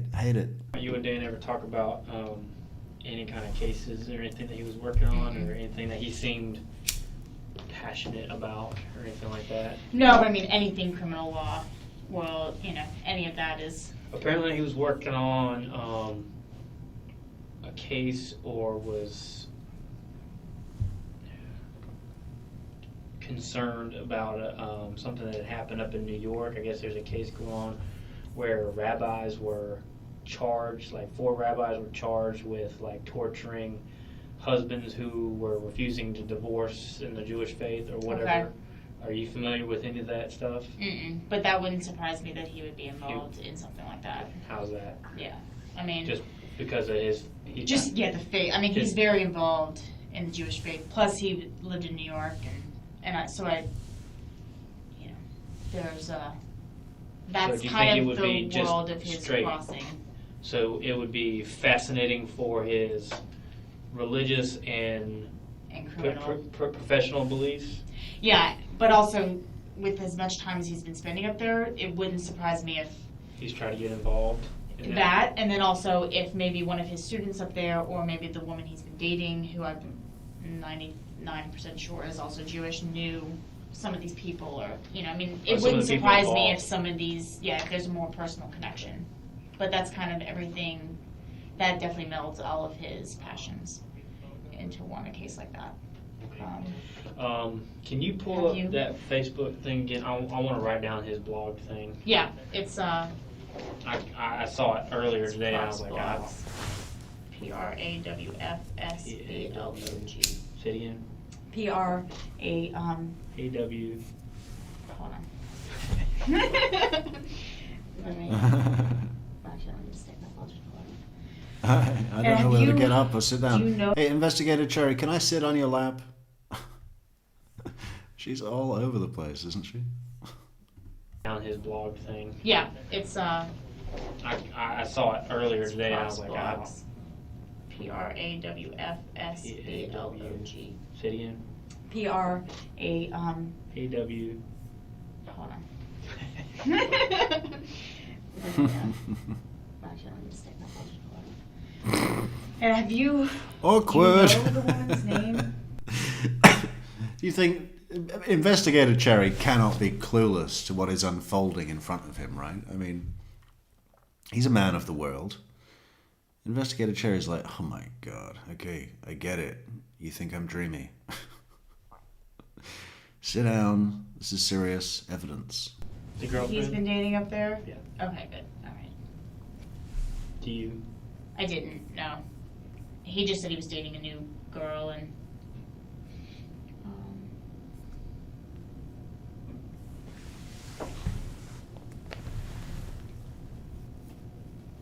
So, Prof's blog, now that I take a second, this is like the Boston slang professor's blog. Mhm. Okay, I'm so stupid.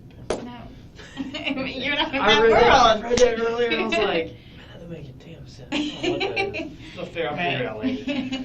Okay. It probably was the A joke. Prof's, Okay. or the Prof's blog, like PROFSBLOG had already been taken, or something like that, so we had to come up with some So it variation. changed a little. Yeah, probably. And that's a real rookie error when you're coming up with a domain name, to do a fucking misspelling based on a colloquial accent. Prof's blog. Prof's blog. Boston Prof's blog. Yeah, you have to, it's who's from Boston? Somebody let us know if you're from Boston. Prof's blog.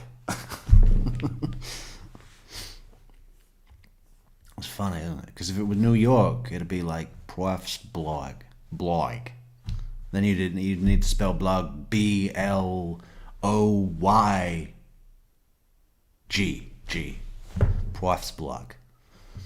But in Boston, it's Prof's blog. Prof's blog. Yeah. Yeah. Okay. Well, and I just didn't know if there was people, if I couldn't reach out to people, if you didn't want me to, you know. No, just I'll say, just tell 'em to hey, call you. listen, the police are looking to talk to anybody and everybody, so Okay. if you feel comfortable, give them a call. Okay. That's my name, my number's on the back, it's my desk phone. Where is it? That 49. one? Okay. So if I don't answer, leave a message, feel free. In the world of great technology, email Just me. email. I will probably get that quicker. Okay. Especially if we're out in the field or I'm at home Yeah. or whatever, so. Okay. That's How's it looking? Or am I- Um, can I not it's- answer that? Too early to tell. Okay. Yeah, and unfortunately, we gotta keep a lot of stuff I to understand. ourselves and everything, so. I understand. So people will probably ask you, just keep our conversation. Yeah, To absolutely. here for now. Yeah, I understand. But yeah, feel free, call me Yeah, anytime. I will. I got your number, and, yeah. Yeah, we'll go. I wish I'd seen him more often, That's recently, okay, that's okay. on many levels. Yeah, on many levels, from many angles, right? I wish I'd seen him more often. I wish I'd seen more of him. You know.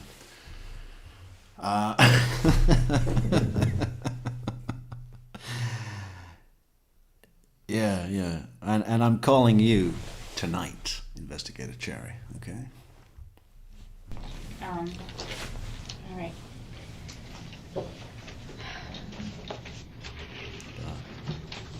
She's gonna chicken out. She's like, shall I make a move? She's gonna walk me out the building. Shall I say anything? Shall I invite him over? Shall I say, listen, some friends of mine get together on Tuesday and Friday nights. I've got a little caravan on my driveway.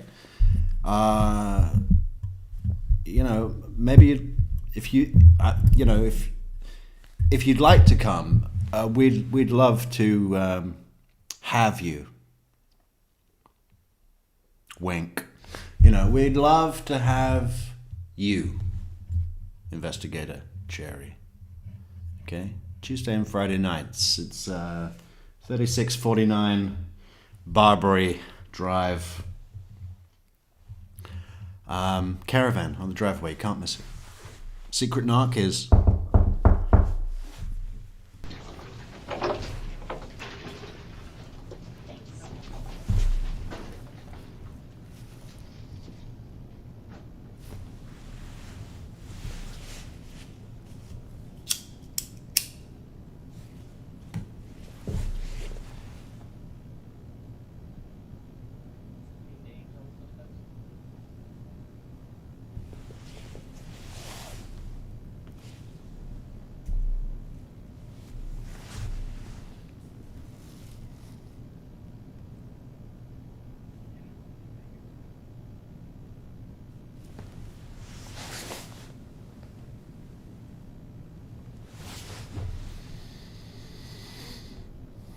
And that's it, empty room. Okay, so let's go over and have a look at, what are we going to look at now?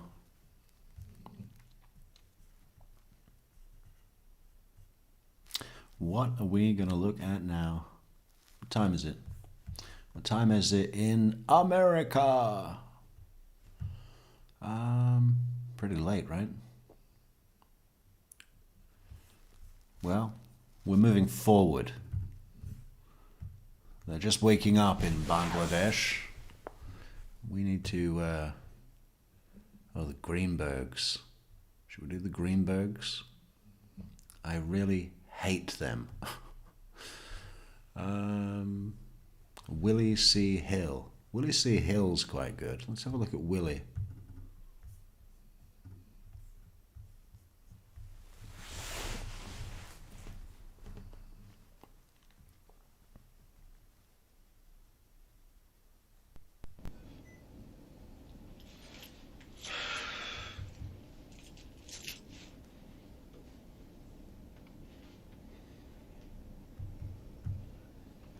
$12.50 in Austin. I got a problem with that computer, but I got it. Do you know where Liberty Hill is, Pariah? Got it working now.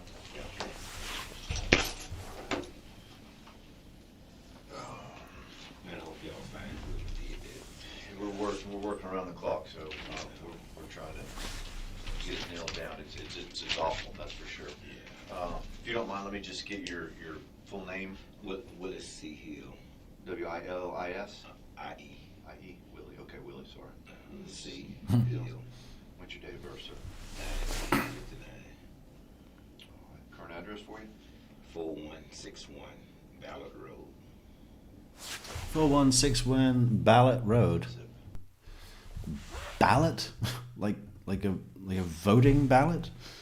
We'll go to the maps. Was it? Ah, fuck. I forgot the number. What's your date of birth? 1959. That's all you need to know. All right. Current address for you?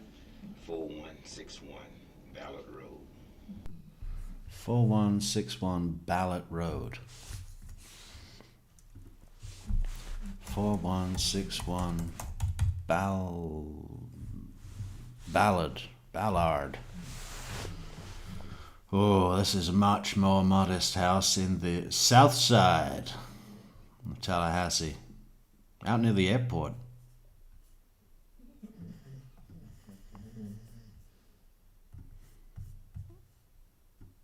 And he scored a woman on, ooh, look at this. God, nothing says snuff movie location more than this image. I saw that movie with Nicolas Cage. I think this is the house that they used.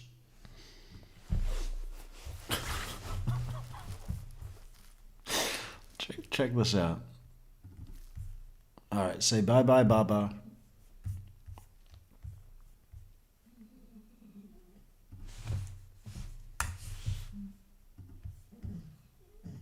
I mean, what goes on in this place? Seriously. His mailbox is all crooked. Pipe is exposed. It's broken apart the driveway. I mean, this is run down. Snuff movie. There's a tree right in the middle of his driveway.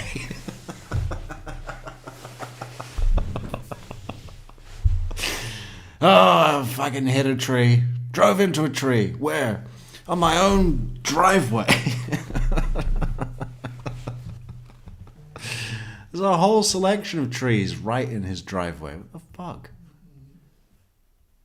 Whoa, hey, boom, pariah. Thanks. Yeah, Liberty Hill. Yeah, I almost moved to Liberty Hill. Which is so funny because it's the same county. I think it's, is it Jefferson? I forget the name of the county. But it's the same county that Wendy Adelson's house was in Austin. So, there's a chance that our kids, mine and Wendy's, could have gone to the same snooty school together, you know. I could be having Ben and Lincoln for a play date right now. How crazy would that be? Hey, we can't thank you enough for that very, very generous and kind support on the super chat there, Pariah. That is very much appreciated. And we just need another 49 of those. And we're good. Then we're going to be in a good position, right? Solid gold, baby. Yeah, okay. That's given me something of a boost. We appreciate it, Pariah. And to everyone else, don't forget about coffee. Don't forget about PayPal, because those are also great and instant ways to support the channel. You know, instantly. Like for tomorrow. That's wonderful, wonderful, wonderful. Thank you, Pariah. We really appreciate that. Okay, back to Willie. Mr. Willie. What's that zip? 05. And you got a contact number? 598505. 590 Yes, sir. 6577. Or be another Is that a number. cell or what? Yeah, that's a cell. Okay. I got another cell number. Okay. 264. 850 as well. Boom! Okay. And thank you, Miss Myers, for the PayPal also. That is very kind, Miss Myers. And we really appreciate it. We really fucking do. Now, we are going to have peanut butter and jelly sandwiches tomorrow. It's happening. It's happening. That's awesome. Thank you so much, Miss Myers. 49. Anyway, it'll come back to 6963. 6963. Okay. And what you said? So you're a minister? Yeah, I'm a minister at Faith Christian Family Center Faith Christian. on Southside 10 Laurel Avenue. Yeah, look at the David Anderson Cook. Holy shit! Wow. Thank you, Pariah. Yeah, no, we will be starting work, breaking ground on the statue of Pariah to be erected in my local town with a little plaque that acknowledges their glory, right? But the good news is there's another 49 spaces on that plaque for you and you and you to have your name chiseled in. I suppose it wouldn't be chiseled if it's a plaque. You know what I'm saying? Marked in time. But this is a great witness because this witness got it all wrong, right? And I don't want to get onto vehicles so much right now. I got to save my energy for that because we do have to find a cohesive way to bring that theory down once and for all. I am working on it every day. It's one of the things that makes me so tense. Fucking Toyota Prius. You know, I was in a parking lot, car park, whatever, today, and I saw four vehicles that were completely consistent with being a 2004 Nissan Sentra. You know what they were not consistent with? A Toyota Prius. Like, in any way. There is no way in hell that you could see any one of the four vehicles that I saw today and later report to cops, I think it was a Toyota Prius. Anyway, we're putting that to one side for the moment. Willie C. Hill is going to tell us about a red truck. Big old Super Duty F-250, whatever it is. Red pickup, work truck. And he's going to tell us about someone that was just tearing out of Trescott Drive at around the time of the murder, right? And he's utterly convinced. He's totally convinced. He's like, no, man, I saw into that guy's eyes. I knew he'd done something. You gotta find the red truck. You know, it's a perfect example of how witnesses, as well-intended as they may be, completely get shit so unbelievably wrong sometimes and give police these totally false dead leads to nothing. There's no red truck in this case. And I was watching something today about, well, I didn't watch the whole thing, but it was something about how the 9th of November unfolded, 2001 in New York City. You know, when the planes hit the towers on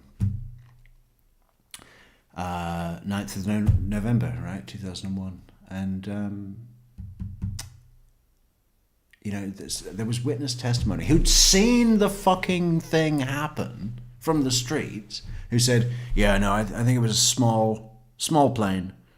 It was a small plane, it hit the building and then fell to the ground. Private jet sort of thing, or, light aircraft. That was an eyewitness testimony. And then, it cut to the news from 2001, 9th of November, and, it showed the fucking enormous passenger jet hit the building. No, I think it was private plane. Could have been a drone. I mean, we didn't have drones back on the 9th of November 2001, but, or did we? Maybe the military did. Yeah, it was pretty good. Maybe we should celebrate not celebrate Pearl Harbor, acknowledge and pay respect to Pearl Harbor on December 7th, 84 years on, by doing a video on the 9th of November, right, 2001, when it all changed. I'll never forget where I was. Yeah. Not in New York. But I think my mother had just been to New York maybe the previous year, and went to the top of the World Trade Center. It's like, whoa. Yeah. Who in the chat actually went to the top of the World Trade Center when it was still up? I always think about the French guy with the tightrope. That guy in, I don't know, I think it would have been it was still under construction, so it was like, I guess the 70s, the late 70s maybe. The guy, you all see that documentary? What's it called? Flying Man or something. He was a tightrope walker that would, go and tightrope illegally on famous structures around the world. He went to the Sydney Harbour Bridge, put a tightrope across that, walked across that, which is fucking high enough. But then he thought, he saw these amazing towers being built in New York City and thought, I want to put a tightrope between those and walk on it with no net. Fucking A, bro. I'm gonna fucking fuck up where the fuck you fucking with me. Hey, you see, we talk about Sydney Harbour and an Australian pops in with a coffee. That's More Bubbles. Thank you, More Bubbles. Let's check what More Bubbles has to tell us. More Bubbles says...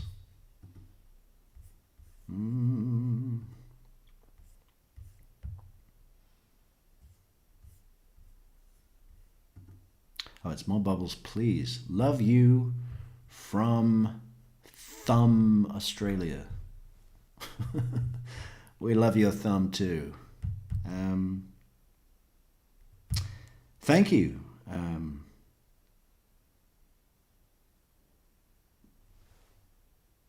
I don't know how to read that name. Condon Lisa. As in Condon Lisa Rice? Right when we mentioned the 9th of November? Strange. Yeah, this guy climbs up, hides in there during the day in the bottom of the World Trade Center before it's open, before it's finished built. I mean, it's up, but it's not, they're still fitting it out or whatever. And there's security, and he hides under a top until the security are all gone, then climbs all the way to the top, shoots a bow and arrow, a fucking bow and arrow with, you know, a string on it, it's a small string, shoots that to the other tower, where I think one of his guys was there waiting. This is all totally fucking guerrilla.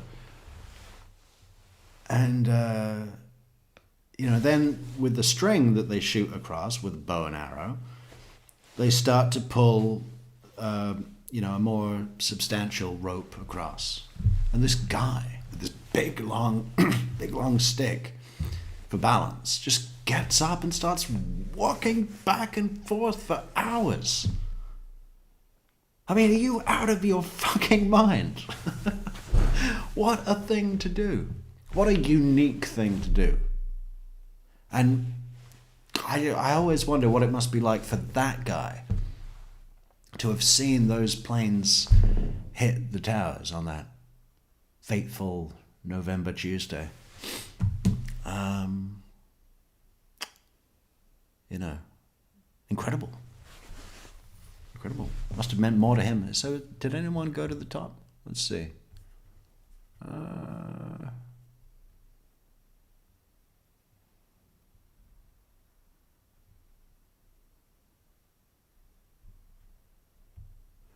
9/11 is September 11th, not November 9th. Yeah. It was, I know. But reclaim the dates, you know. We invented them. What do you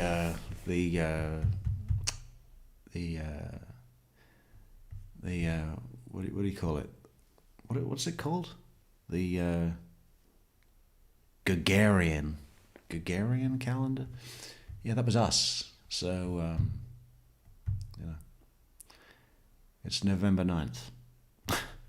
I went to the top of the World Trade Center with a school group when I was 11 or so. Wow.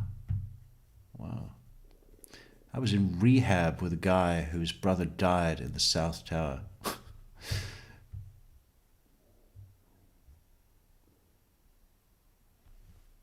Okay. That's as interesting as it is revealing.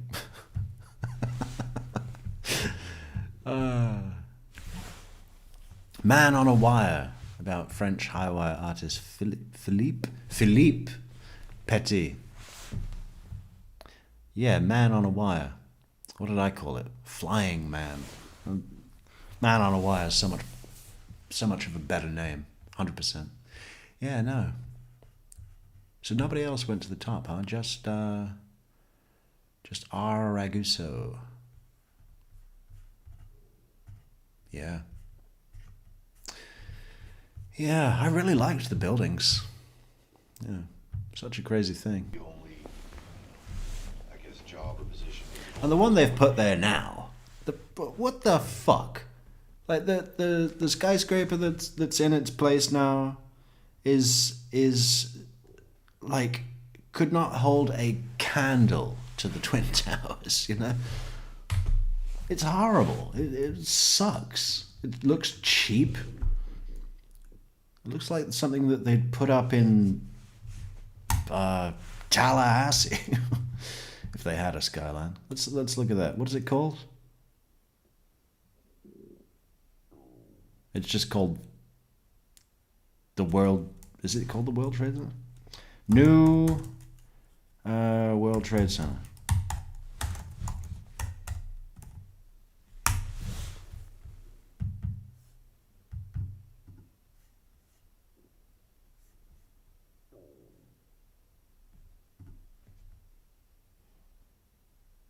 This is so horrible.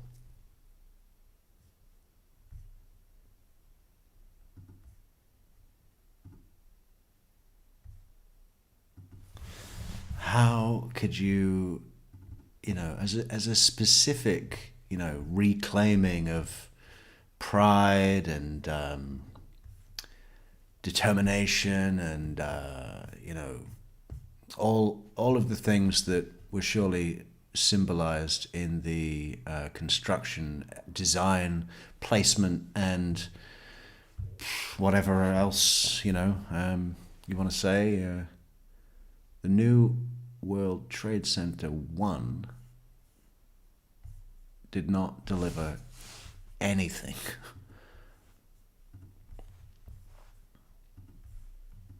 There, that's it.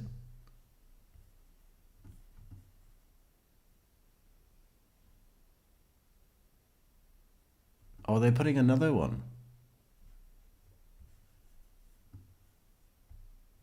Well, you should build them at the same time.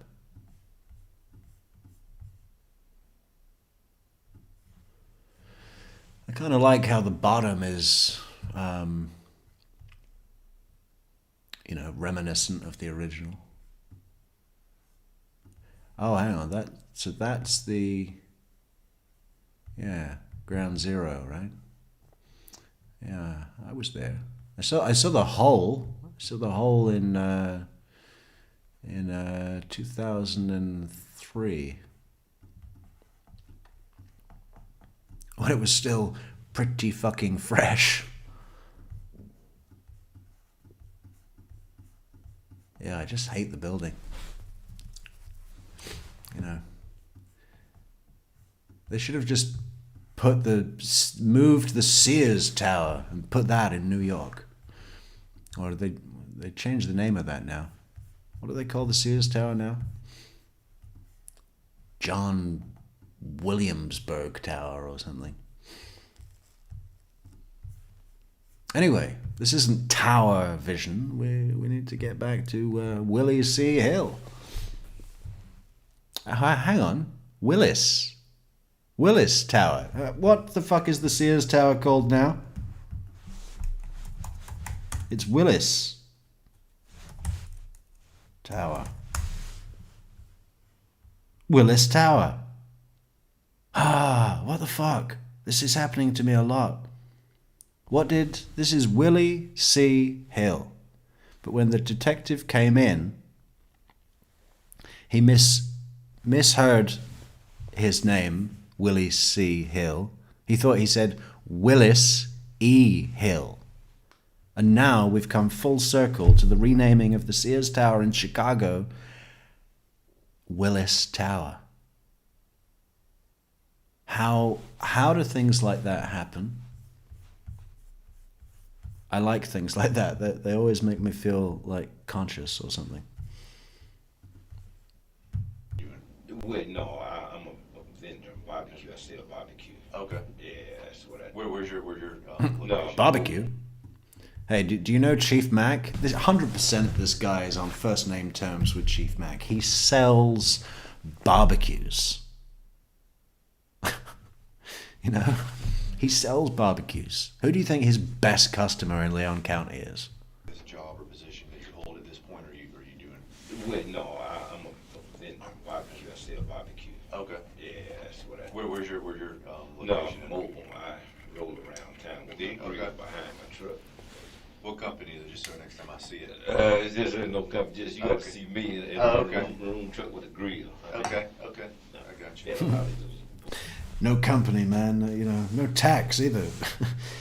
You know, I sell stolen barbecues.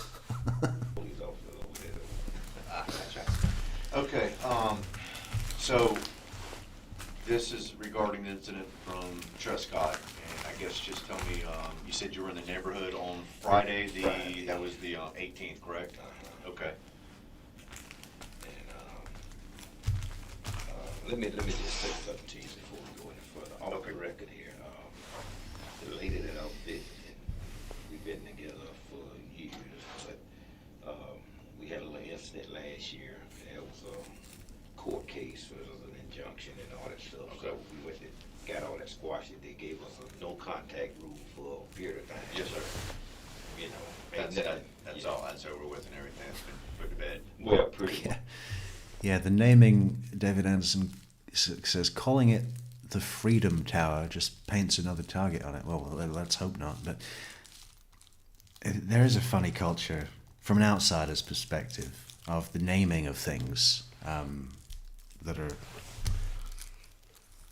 happen in America. Like the it was on the documentary,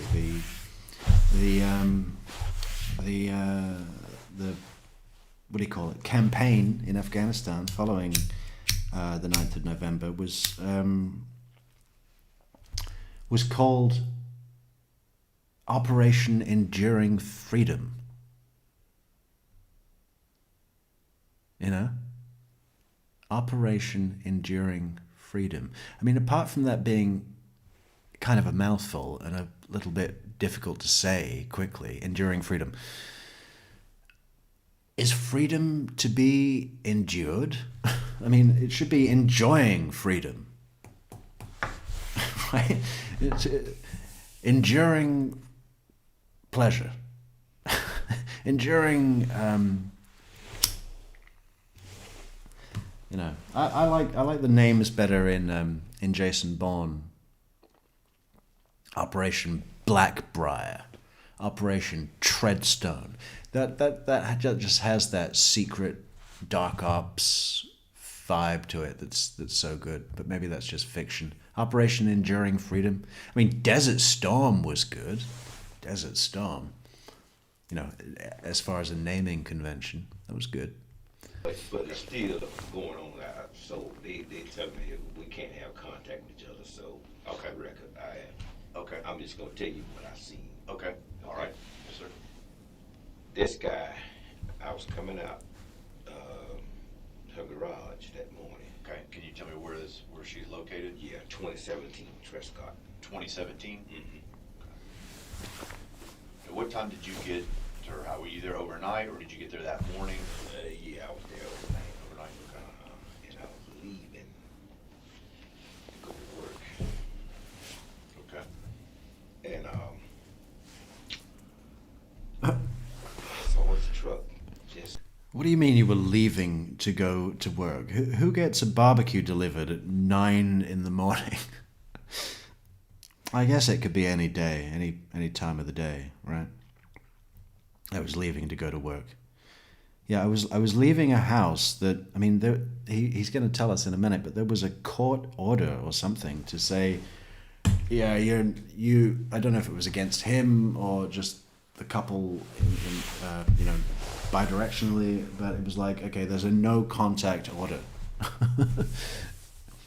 So you sell stolen barbecues and you disobey no contact orders, but you also preach and want to get kids off drugs. You know, be the change you want to see in the world, man. Flying through the neighborhood, a big, like a red construction truck, you know, and I could tell. I said, you know, when that guy, he didn't even, cause he got a speed hump in front of our house. He didn't even brake. He just went right on through that thing, and that's what caught my attention. I seen the look. I said, "Damn, that guy mad," you know, cause I did construction for a long period of time, and it was like he was on his way to get some money. Like, these guys better have my money. And I saw that look on his face, you know, like he was mad as heck. And, you know, and it was about this time, and I'm just trying to. Do you remember what time exactly that was? It was a little bit after 10. A little bit after 10. Because I knew I was on my way to Walmart, and I got to Walmart about 10:30. Okay. And it just struck me that he just been braked for that speed bump, and at the rate of speed he was going, and if somebody could put that truck at that house, I believe that would be the guy. Okay. Do you remember anything more about the truck? Was it like a pickup truck? Or Yeah, it was a pickup truck. truck. It had, you know, the double wheels on the back. That's what The really. dually Yeah, type? yeah. Okay. And like I said, it just struck me, and I can remember the guy had, his hair was like your color. Okay. It was a white guy. White male? Driving the truck, and it just struck me as very odd that he was going at that rate of speed, you know. Which way was he He traveling? was heading toward that house. So in that neighborhood, that way that road Yeah. winds, it kind of throws me off. It would be Very north. North, okay.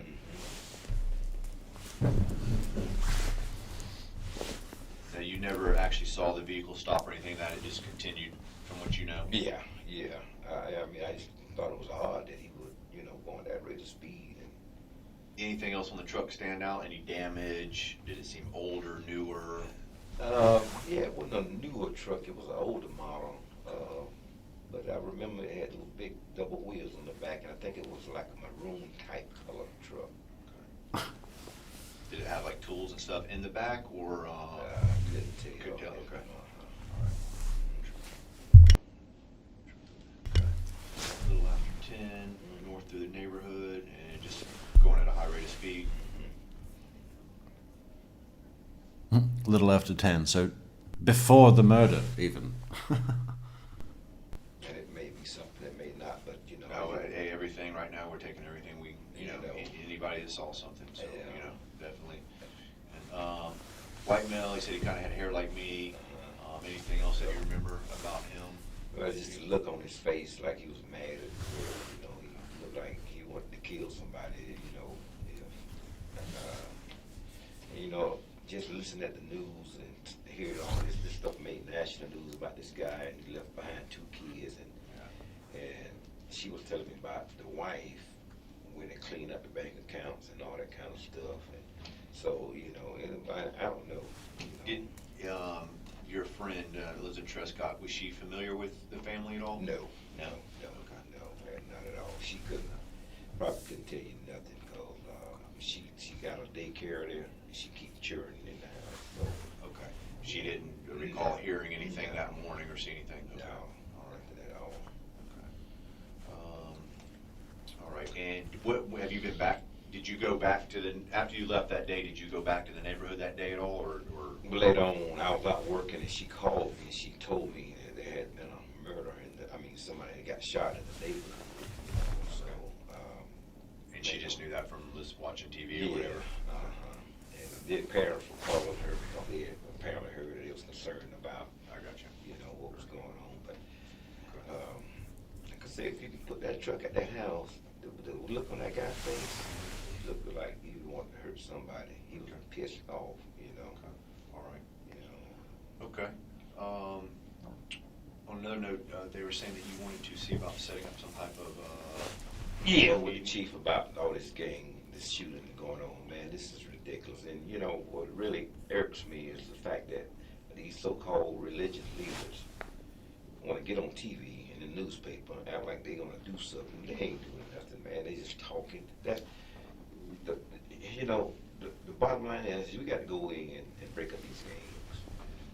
You got to stop these guys from hanging out at these stores and stop them from ganging together up in the neighborhood. We got to come up with something to stop that, disperse that, because that's where all this violence is taking place at. You know, it's bad right now. I go in the community, because I say about it, I know where all the boys hanging out and they're selling the dope, and I'm always talking to them, tell them, look, guys, you can't stay in this game forever. Yeah. You know, you got to do something. Now, if you out here smart enough to do this, then what is it that you really want to do out of life? Let me try to help you get to that point. You know, there's some other resources that you can get to without having to be out here creating this bad image for the kids, you know? Yeah. And that's Creating this bad image for the kids. He's got this sort of pre-prepared agenda, third agenda, right? We got to stop this gangs and grouping together outside these stores. You got to do something for the kids. All right, well, one crime at a time. We're trying to solve a crime that has happened, not necessarily, put our energies right now into preventing things that might happen in the future at some point. This is a murder that is real. we got to do something, more than what these guys talking about. Reverend Holmes want to get out there at Cascade Park and have a big something. That ain't going to do nothing. You know why? Those people are not attending. Yeah. You got to take them suits and ties off, get on some tennis shoes and some blue jeans, and go out in this community and talk. Beat the street. Yeah. But they scared. But there's some of us that's not afraid to go. I'm one of them. I go out there every day. Right. And I'm always, talking to them about this violence, Yeah. Well, I can, when we step out, I will probably need to get a hold of Angie, which is his secretary, and call her, and she should probably be able to help you get something formulated where you can have a meeting with the chief or whatever. And I know he'd be happy to talk to you. Yeah, I'm just tired of all this. Yeah, he's definitely reaching out to the community, trying to see what we can do. So anybody that's willing to help and talk to him, he'd be happy to listen, so. Hold on one second. Okay. Hello? Hello? Yes. Hey, man. No, they in my truck. Yeah, I'm gonna be back in a few minutes though. I'm down at TPD up here talking about that stuff happening down the road. No. They're in my toolbox on the back of the truck. Yeah, I mean, it's open if you want to come through here. I'm in the I'm stepping out parking and get a lot. card for you. Just hang Okay. tight and I'll come get you in just a second. Okay. I'm upstairs right now, but if you want to just come by and go around and open up, you can get them. Yeah, it ain't locked. It's you just got to pull through some stuff and get them, but you go ahead and get them. Okay. Okay. All right. All right.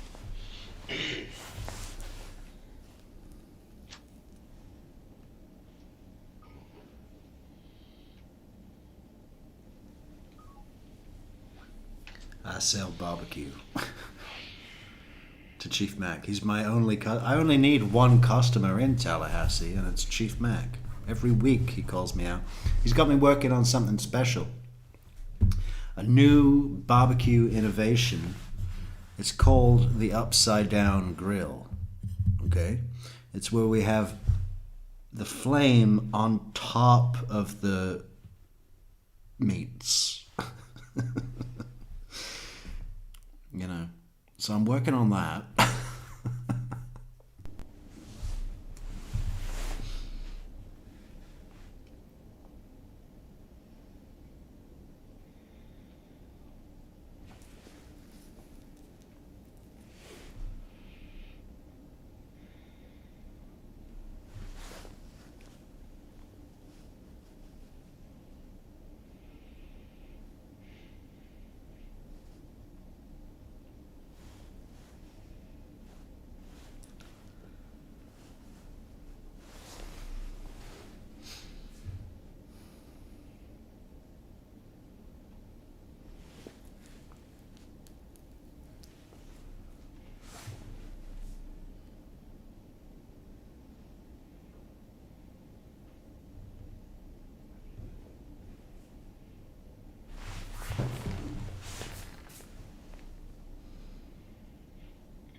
Somebody flew by there and it was shoo. You know, it said shoo.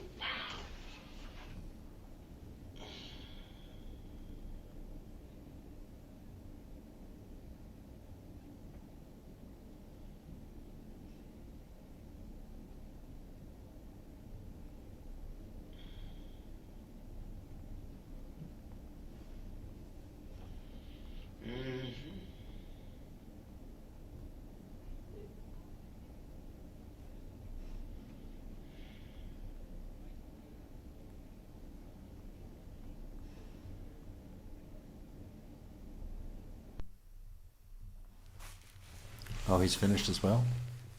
Okay, now we've got to go to, I guess we'll have to do the Greenbergs, right? Why not those Greenbergs? Or Kiana. Schmidt! Schmidt is good. Schmidt, I don't like her either. God.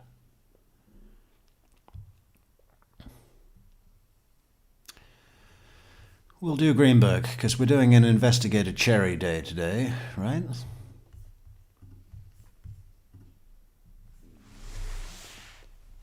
There is no audio yet. They haven't turned it on. Okay, that shirt is 3 sizes too large. Why is he wearing a shirt that big? That bothers me instantly. I mean, come on. The fuck? See it again. Look at this. Look at the size of this shirt. No.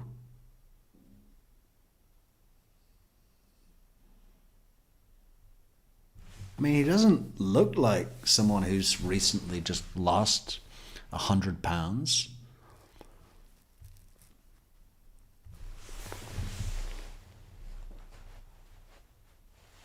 I mean, he looks strong, broad shoulders.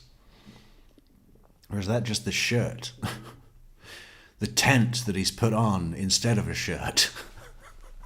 I decided to wear a tent to the interview.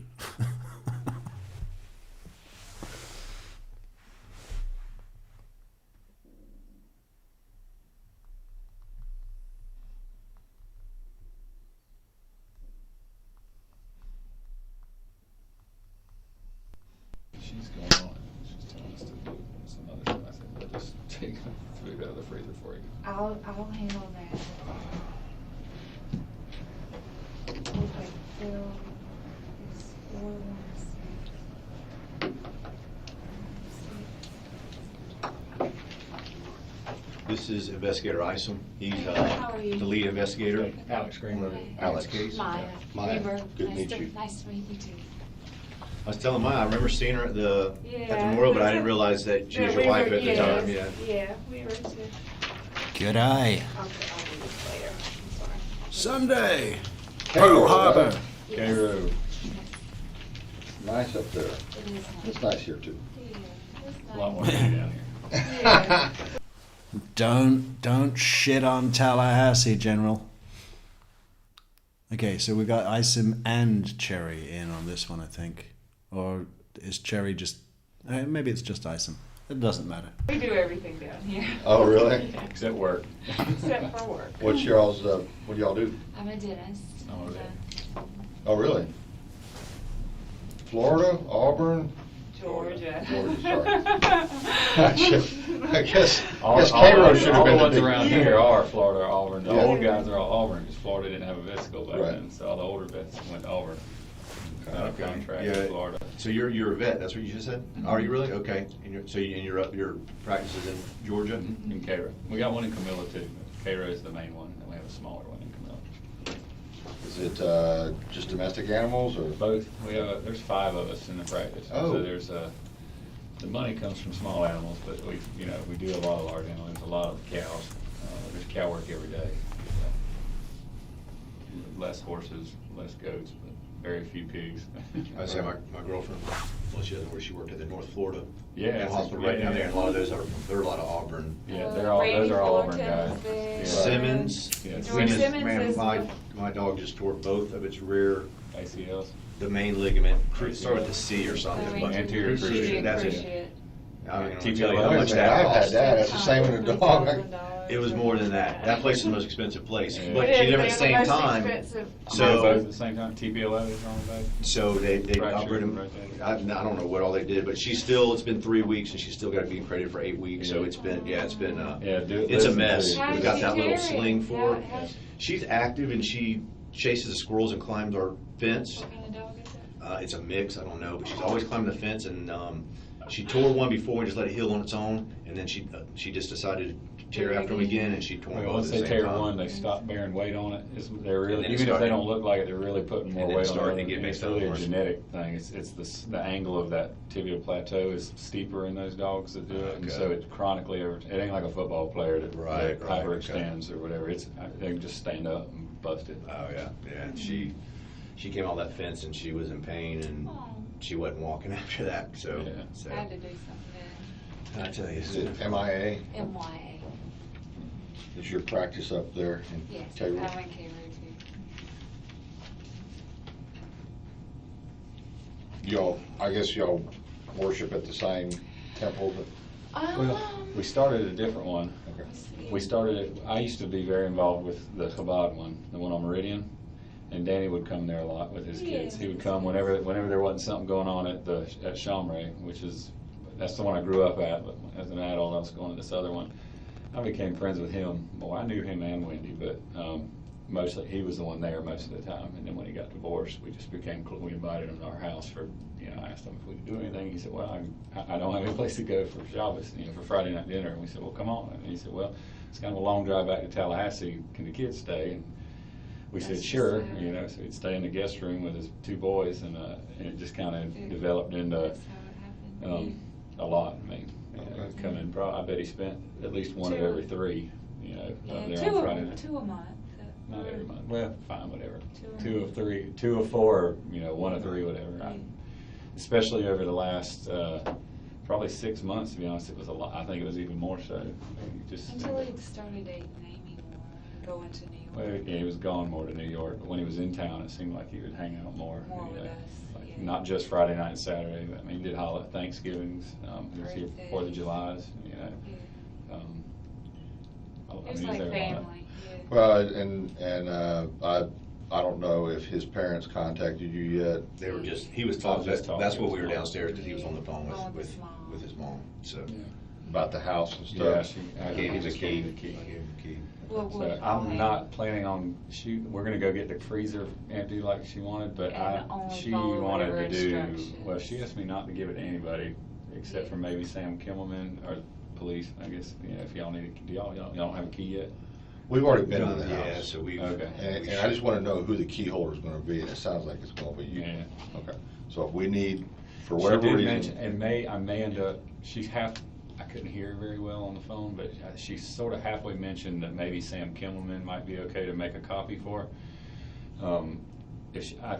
I'm just gonna let her get through to Shiva up there, and once that's all done, I told her to call me, and then we can talk more in detail. If she Yeah, says then to do I'll- that, I would be happy to make one for him, because honestly, it'll be easier, you know? Right. I mean, he lives down here. And But we you're come going to down wait here. for what she says. Oh, we're gonna- Yeah, I'm not gonna give it to anybody except for police unless until she tells me otherwise, so. Yeah. There's one person that's asked for it, and I don't want her to know that we have it. Yeah. Who was that? We're not gonna Okay. mention anything about who Tamara. has the Tamara. key. Yeah, I don't want her to know that we have it. Yeah, I don't know the whole story behind She that. just seems really pushy. I've only Yeah. met her, and she just Yeah, too I think pushy. her heart's in the right place, I but do. she's obviously pushy just about a little it. much. Yeah. Tell us all about the history. Of, Well, obviously you met. Where do we start? You met Danny first, right. Who's pushing? We knew. and we tried to. Y'all don't have a key yet? We've already been to the Yeah, house. so we. Okay.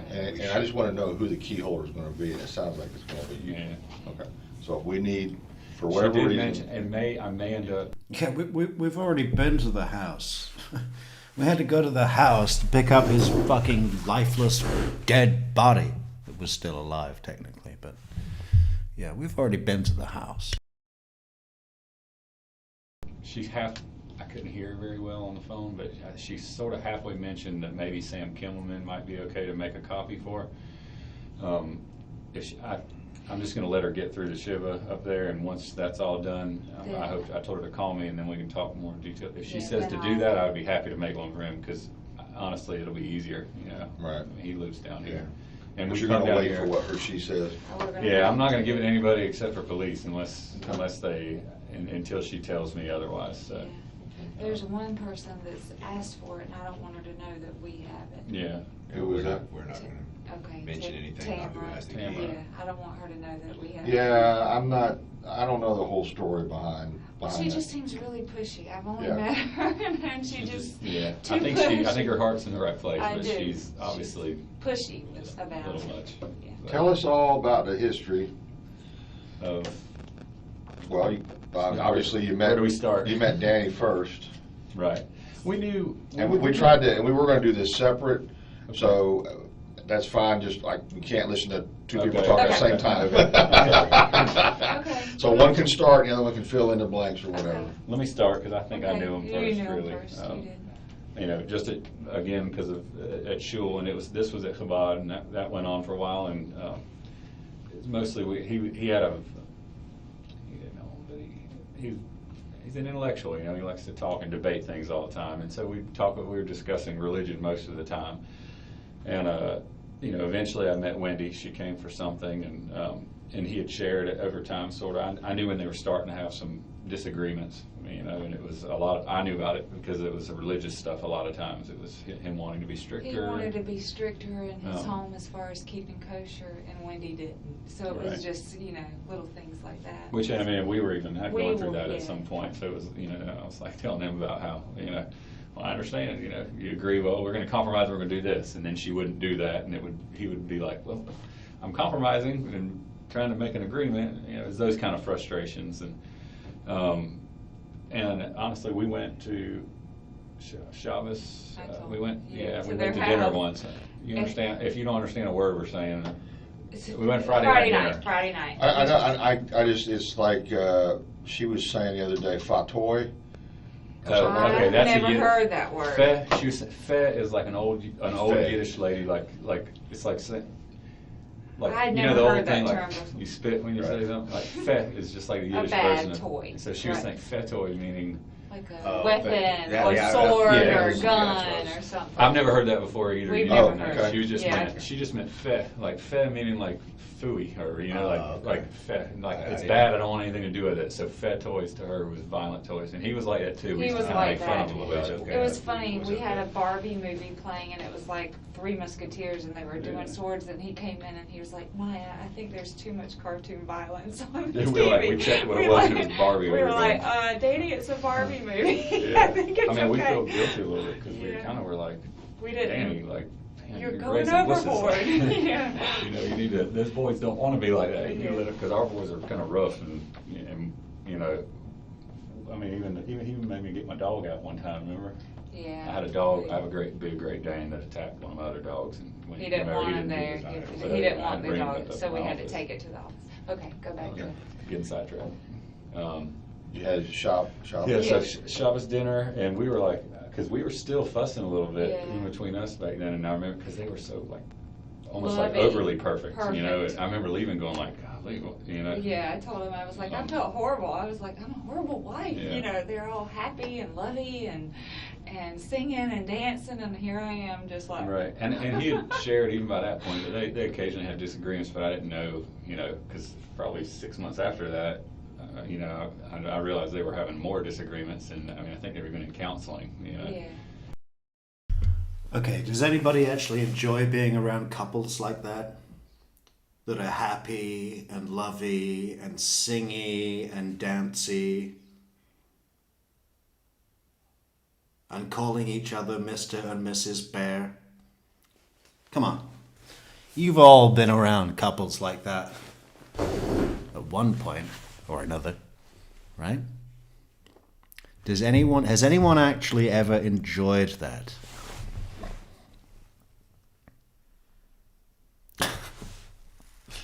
And man, that's sort of the short of the first part of our relationship, you know. Well, the first part was we had dinner with them. We thought everything was perfect. You know, they put on, it just seemed too perfect. When you would see them out, they were very lovey. If you go back and look at his Facebook page, it's happy 60th wedded bliss, 60th month, or, it was like, who says this stuff, he's too mushy or too lovey or lady bear. It was always the bears. Yeah. They were always the bears. And so they kind of were having trouble, and then next thing we know, I was they're getting a surprised when he divorce. said that they're Yeah. getting divorced, but I knew they were having problems, but I didn't know it was anywhere near that. It was you know. after Lincoln, after they had their second child. And I it was- don't remember We don't- time, months and everything, but it was right after that had happened, and he was completely shocked. I'm sure you've heard the story of how everything went, occurred from 1,000 people by now, but. We want to hear from y'all because Okay. you're Yeah. you're one of the closer ones. He was. Yeah, I saw him. I bet it was probably the week it happened. Yeah. And he said, "Yeah, I went to New York, and either she called him or he called her when he got off the plane and said, don't want to do She this anymore." called him, I think, and And, said, I want a divorce. I want a divorce, and he tried to get on a plane to come back. Right. And by the time he got So there, she waited till he was out of town? Yes. And then Yeah, she. Right. and he waited and I with- think he came back very quickly. In He other words, came back. it had been planned, because he got back and the house was cleaned out. The bank kids were accounts gone. were, I don't know if they were all the way empty, but they were certainly half She had empty. moved a bunch of money. I don't know, he had separate, like, investments and money, and she had She wouldn't tell him where the transferred- kids were for it took 2 weeks, I think, for her to even agree to meet him with somewhere with the kids. It was very strange. She would not tell. We Right, remember she going took like, his- golly, this is a like certainly not a threatening personality. Like he's not a He's not dominant, abusive, you yeah, know, wasn't- she's treating him like that's like what a battered person, like a battered spouse would do, and she was just very unreasonable about it. You know, I know we don't hear a whole lot of Wendy's side of anything. It was very difficult to. We saw her very shortly after that and just told her, gave her our condolences. We're sorry this is It's happening, but you know, it's very difficult to really It's be hard friends to with be both of them. friends, You know, right, with both. and Danny was the one we always see at shul, but you know, that same week that happened, we said, well, what can we do? And you know, again, he said, well, I have no place to go for Shabbos dinner, and so we invited him over. And You know, then kinda that's went how from- it went happened. from there, and it kind of gradually became Closer. you know, closer and closer. I mean, almost to the point sometimes where we felt like boundaries, like Yeah, we would be boundary like- Danny, like it's time to go. We got stuff to do. You know. It's like we had to kick him out. You Yeah. know, he wouldn't leave. He would You know, stay all day. Danny didn't take no for an answer very Yeah. well from people, but he did not say no either. You know, he was Yeah. very engaging. You know, but it was just you knew what Danny was after 5 minutes of meeting him. It was very obvious. You know what he is. But he was I mean, like you heard at the funeral, like he truly, when he would come, he would bring stuff. He never came empty-handed. With his boys, he doted on them. Bedtime. I mean, he slept with them. Like he had family bed with his boys. So He was way. I mean, he was overboard in some of that. I feel like I mean, Overly it was just too involved, much. like, too much. We went like he didn't. I don't think he mowed his grass. You know, I don't He think he didn't cleaned have his house. clean- I yeah, think he didn't have they had to- help to do kind of everything. Everything. And he's a professor, so he doesn't work like he doesn't have a normal like we go to work and then come home and then half the time we got to do stuff or we have to go back on call. He didn't have those same. So we were like, he couldn't man, understand. No, he didn't why are you guys understand that mowing we your mow own our grass? You know, grass, why are or you that mowing we that? clean our We're getting on a house. tractor. You know, Yeah, he didn't understand that we did those things And ourselves. he literally, I mean, I think when they were married, I'm sure he did more with work.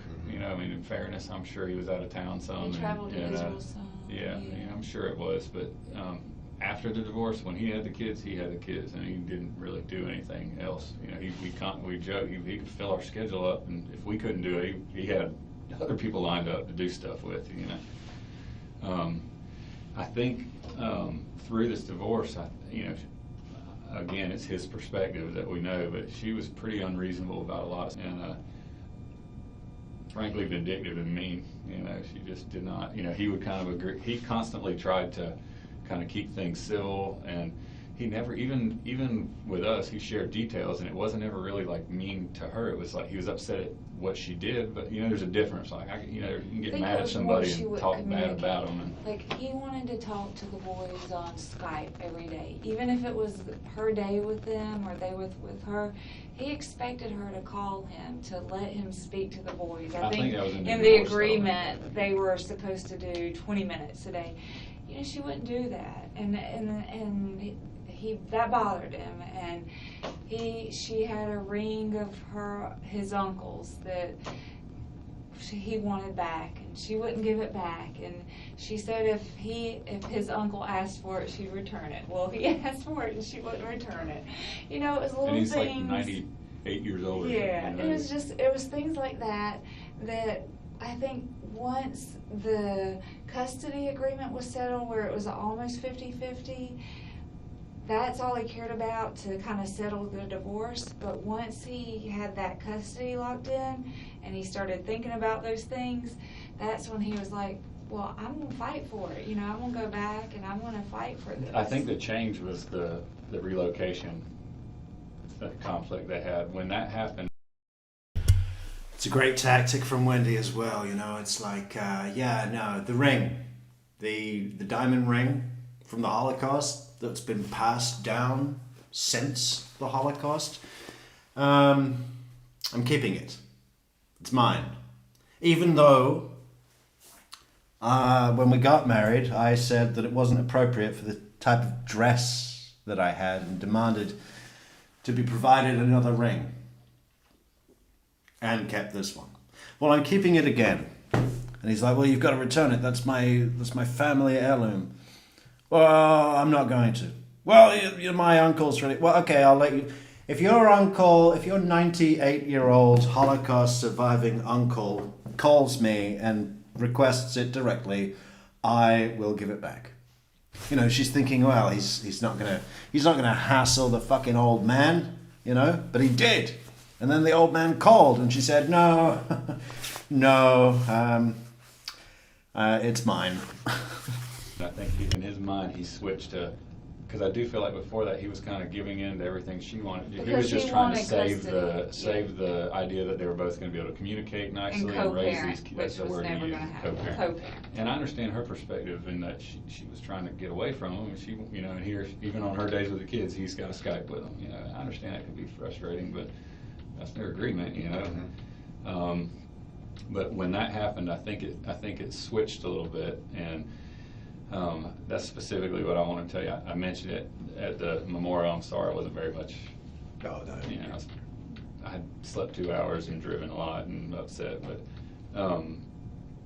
that switched in his brain from okay, I'm done being nice, and you know, and then he started thinking about all that, like Maya said, all the things that he kind of just got screwed over about, and something, and I don't know the details, but I think I talked to him on Tuesday, the Tuesday before he died.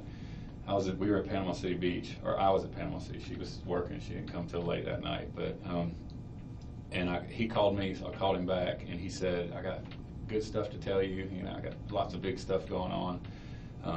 And I was like, well, now you got me curious, you know, and he said, well, and now he brought up his girlfriend in New York, just because they had last time she came down, they were, you know, They were off a little little bit. And, The girlfriend? Yeah. Yeah. And so he went back to New York with her. He wasn't gonna go back. She was here for just a couple days.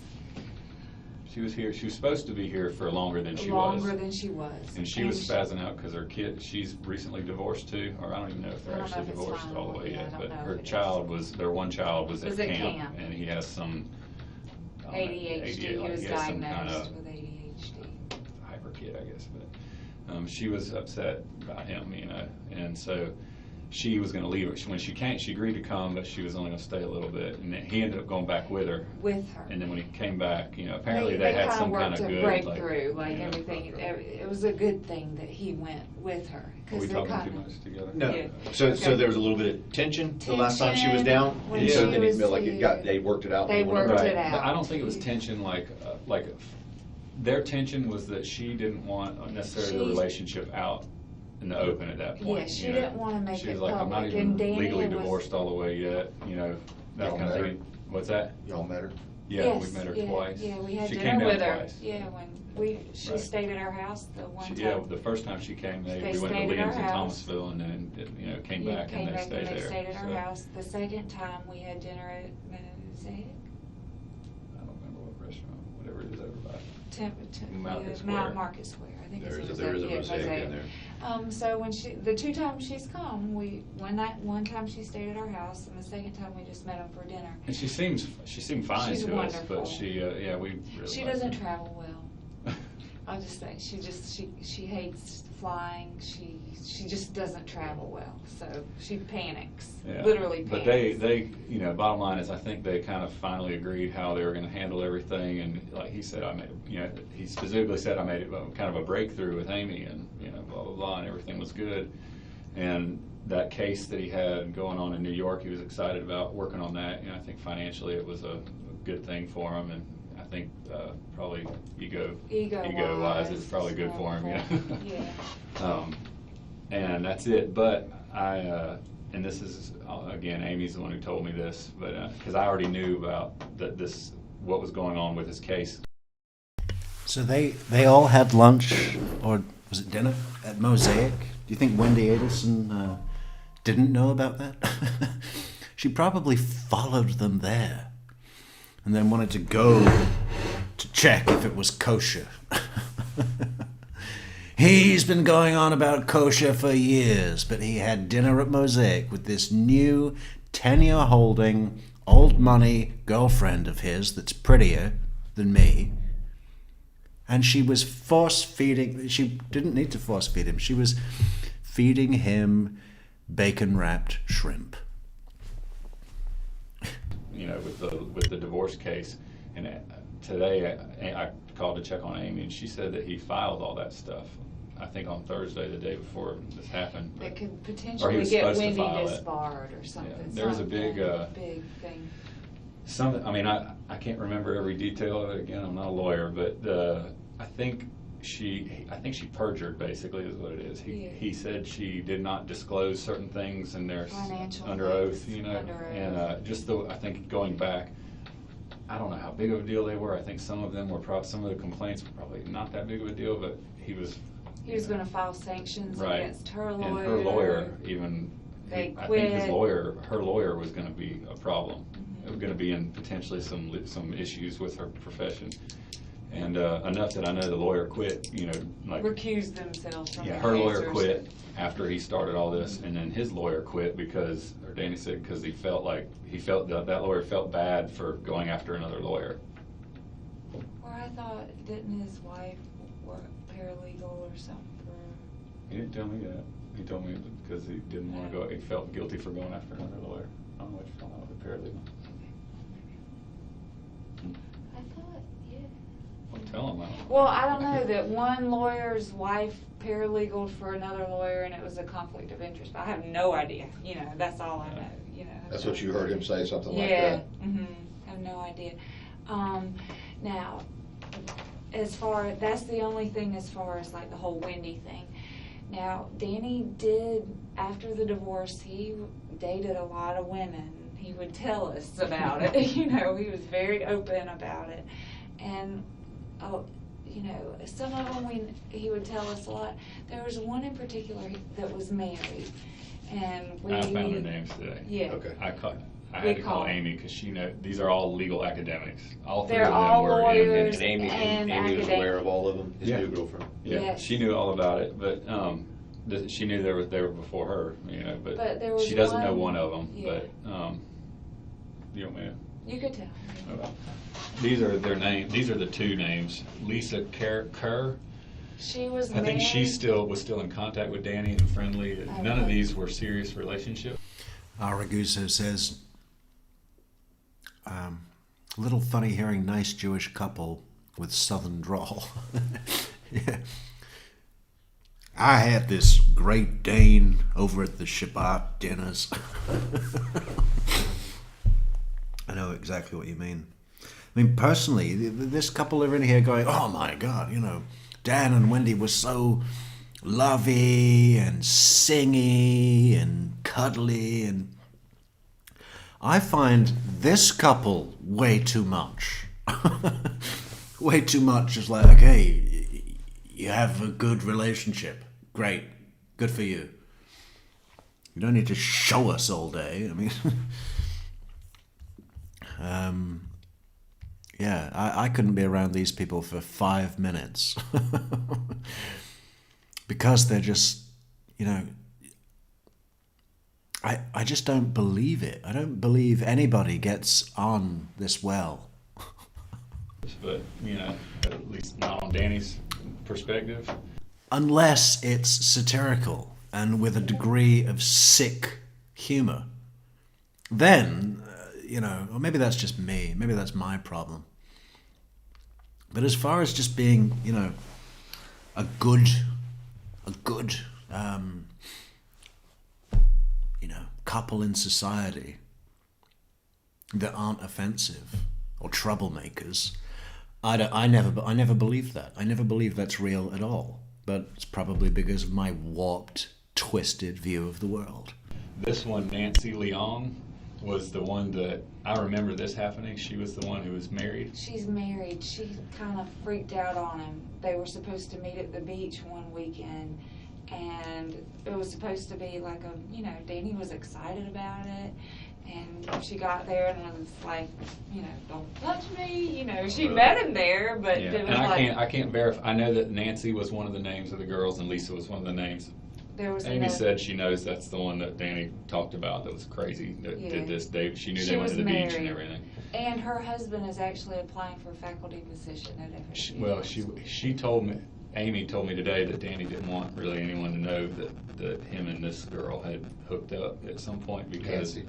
Yeah, Nancy, because Nancy's husband is also a lawyer and was applying, maybe Amy said applying to something at FSU, and he didn't want professionally that to come become out, a, so. you know. And then there's a Turkish one. But when we she don't went to know the name. beach, though, I remember when they went to the beach, like Maya said, it was like a very big disappointment. Danny said, I think he woke her up or something at night. She freaked out and didn't talk to him the whole rest of the time.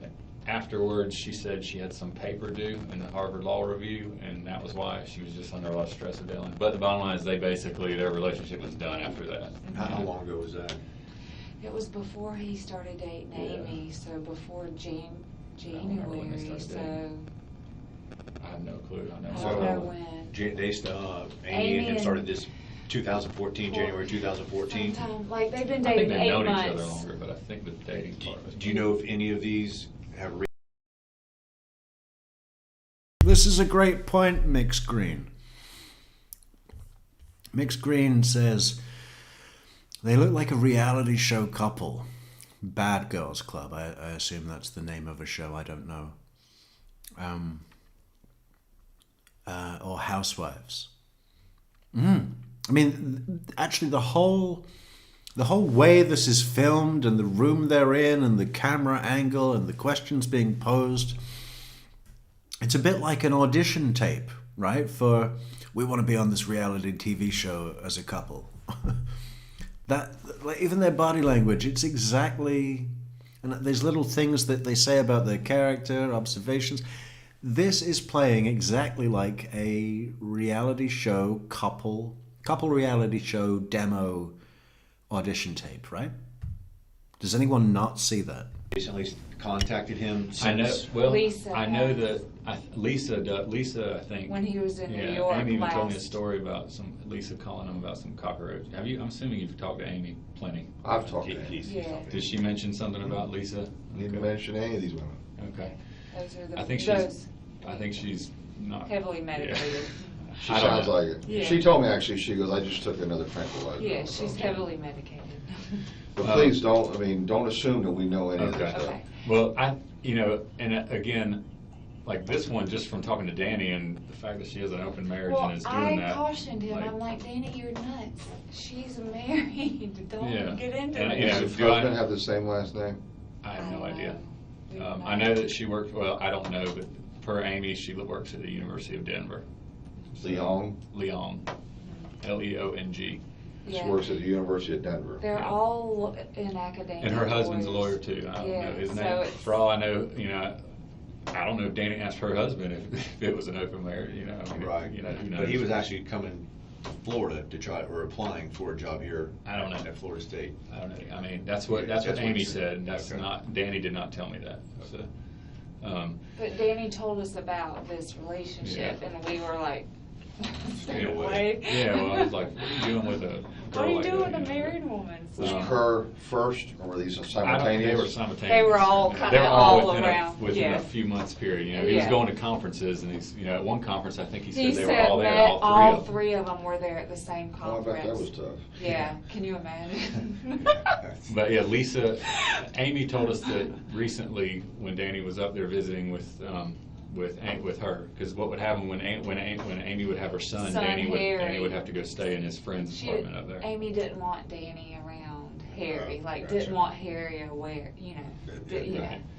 And she said that Danny, and she said Danny asked her permission to still be friends with Lisa, and she said okay.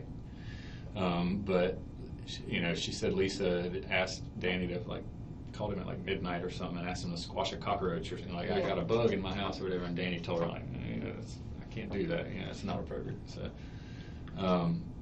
and then the third one was a Turkish girl. I remember him saying that she was half Turkish, either half Turkish or full Turkish. She didn't know who she.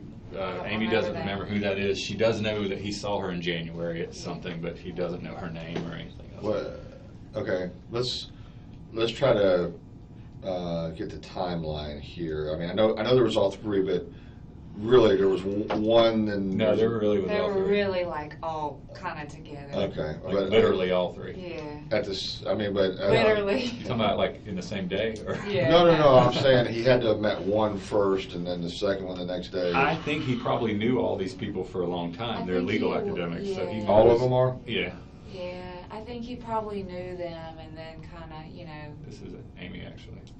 I would wait. Yeah. Are y'all that close to her? No, but I called her to ask for Shelly's number earlier. I don't know Danny's sister, and I couldn't get a hold of Ruth or Phil earlier. Okay. So. Okay, sorry, go ahead. But we have, I mean, we have checked on her every day. We're the ones since we that haven't. broke the news to her. Oh, gotcha. Yeah. So I feel a little bit Yeah, like we she needs to kinda, be, like- you know, and she stayed at our house. Like, we know her. Right? Yeah, Well, I we say know her. I feel like we know What her. do you know about her divorce situation or her prospective ex-husband? Well, I- I said, Future we husband. laughed, I was saying that they had joked that Amy Yeah. had a bad marriage, but an amicable divorce. And that's And what Danny said. Yeah, this was Danny's words. Danny had a horrible marriage. I mean, No, a a good good marriage and a marriage, horrible divorce. horrible divorce. Obviously, it wasn't good. But Lynn, he works for the. his name is Lynn Robbins. Lynn which Robbins. I'm sure y'all know that. He's a sports writer, I think. That wraps it up, doesn't it? Not wraps it up. We're not ending. But Amy Adler had a horrible marriage but a good divorce. And Dan thought he had a great marriage but a horrible divorce.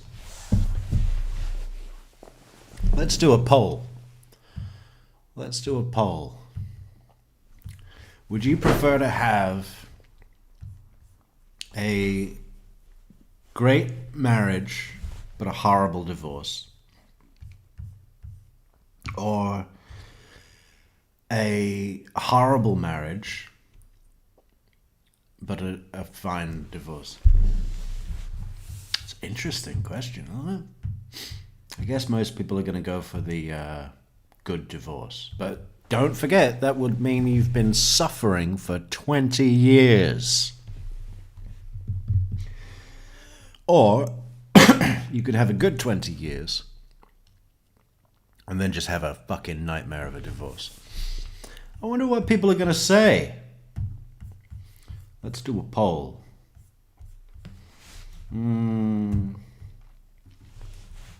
What would you prefer?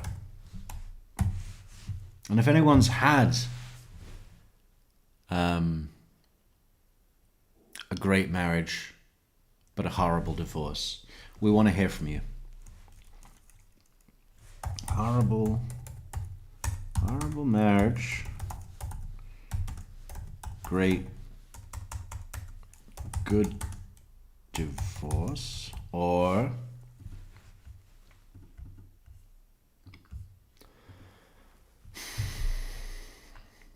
great marriage.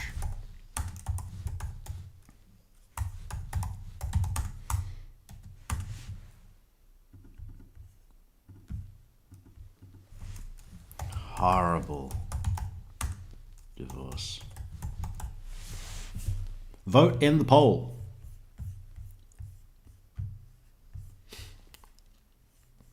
I know, Mona Lisa. You see the cracks. She keeps talking over him. It's annoying and disrespectful. That would drive me fucking nuts, right? I wouldn't last 2 minutes. 2 minutes. 2 minutes. So, I mean, I think For he the even Knicks offered. or Nets or- Dan, I asked Danny They're about friendly, that, and Danny I think. said he even offered his apartment to him at one point or something like that. Like, I Yes. think it was amicable. Yeah. I think it was fairly that he knew about Danny. by the for way. sure. And, Yeah, I don't know if 20 years needs to be a factor, but I do think that we need to, because obviously if you have a 6-month marriage that's shit and then a divorce, that's the best option, because you just realize quick and you get out of there, right? But I don't think that's fair. I think we need to say, let's not say 20 years. Let's say 10. 10 years of a great marriage followed by a horrible divorce, or 10 years of a shit marriage but a really clean divorce, just civil. I don't think there was any threatening. And Wendy knew about Amy. Right. So Lisa Kerr is where's she at? I'm assuming New York. Okay. Yeah, I don't know where she's at. I'm assuming New York though. But this Nancy Leong Nancy Leon works in Colorado. Now we're coming back to New York, right when we were talking about the 9th of November. Per Amy, I couldn't come up with Nancy Leong on my own. I had to call Amy and say, "Did Danny? Do you know about Danny's the girls Danny was dating before he met you?" And there was one that was married and a little crazy, and she repeated the whole story to me about the beach. So he must have told her, you know. And this is another thing that this couple express, is this sort of social paradigm that I will never observe. I had to have an awkward conversation. Do you know who he was dating before you? Like, I don't care about things like that at all.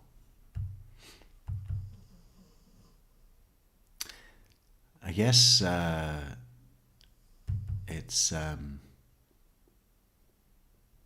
not in the political sense, but a conservative nature. I guess I'm not. I guess I'm not all that refined. I'm not glamorous like those celebrities we see on TV. She came to the beach to meet him? Yes. Came all the way from Denver? Yes, Okay. yes. All right. So that's why it was so weird. She traveled to meet him there, and He then went to New Orleans to a conference. Was it New Orleans where he was joking about all three of them were there? I think it was New Orleans. So if you can look back somehow and find whenever he was in New Orleans, I think it was that's when he was. So one of our most trusted friends and colleagues has declared that they would prefer a 10-year great marriage followed by a horrific divorce.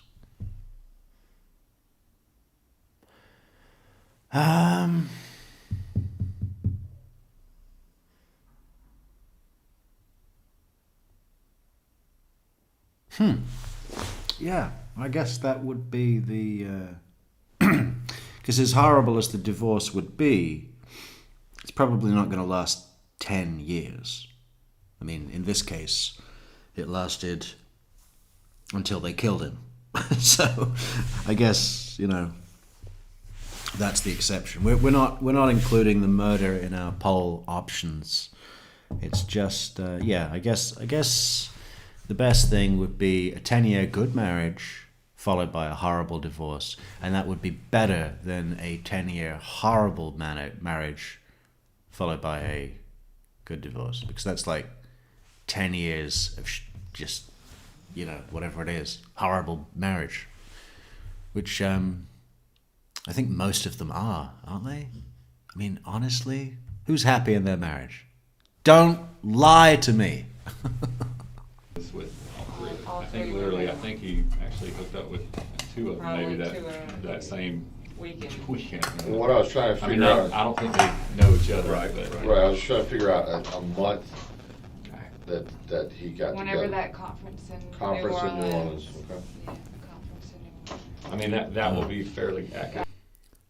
Justice Jane says, Merry Christmas.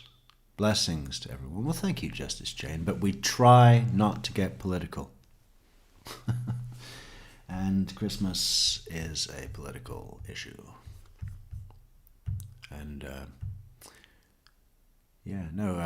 blessings to everyone. But I'll say that any day of the year, Yeah. When are we gonna finally be over it, huh? As a people, because it's gonna happen.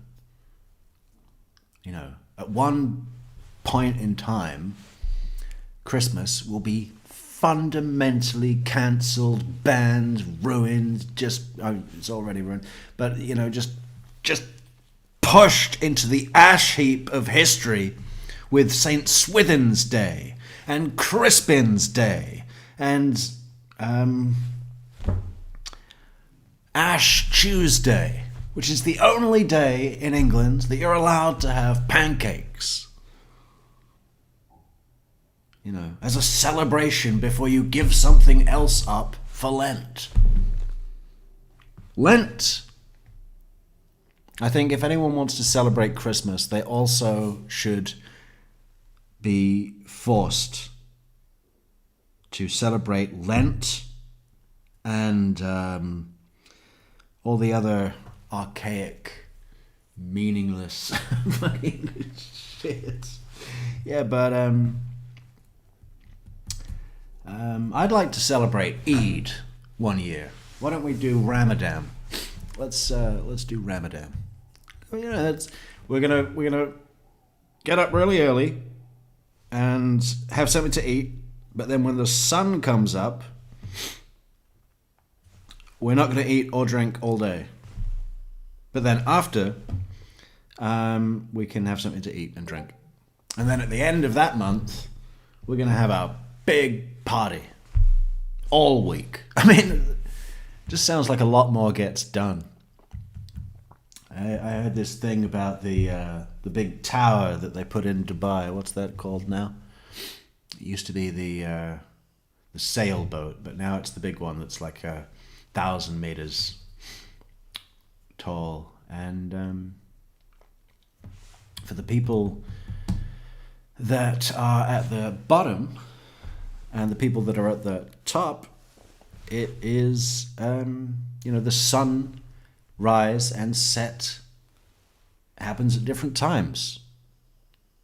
So if you're late and you haven't eaten before the sun comes up, you can just get an elevator right back down to the bottom, have something to eat, and then go back up. And if you're really hungry at the end of the day, you can get an elevator from the top right down to the bottom where the sun has already set, and you can eat straight away, instead of waiting the extra 9 minutes that the sun is still up on the top floor. Pretty cool. Because this didn't last that long. This only lasted a month, probably. Or maybe a little longer, because I remember just telling him, Danny, what the heck? It wasn't. I mean, 3 months at the most. I mean, Yeah. comparatively Was it to most long-term? people's relationships, it was not a long Long-term. thing with any of these. And how long was the gap between these ladies and Amy? It kind of all ran together. Oh, so we're talking that this was maybe only Months prior. Yeah, probably, yeah. to that into point. 2013? Because Amy joked with him. You remember he said that she wanted him to get tested because this one girl got around and she knew her. Okay. Yeah, this is like academic incest. Yeah. I mean, it's Yeah, they all- even we have that joke. Yeah, in we med were school, like, that we these faculty and were everything, joking with.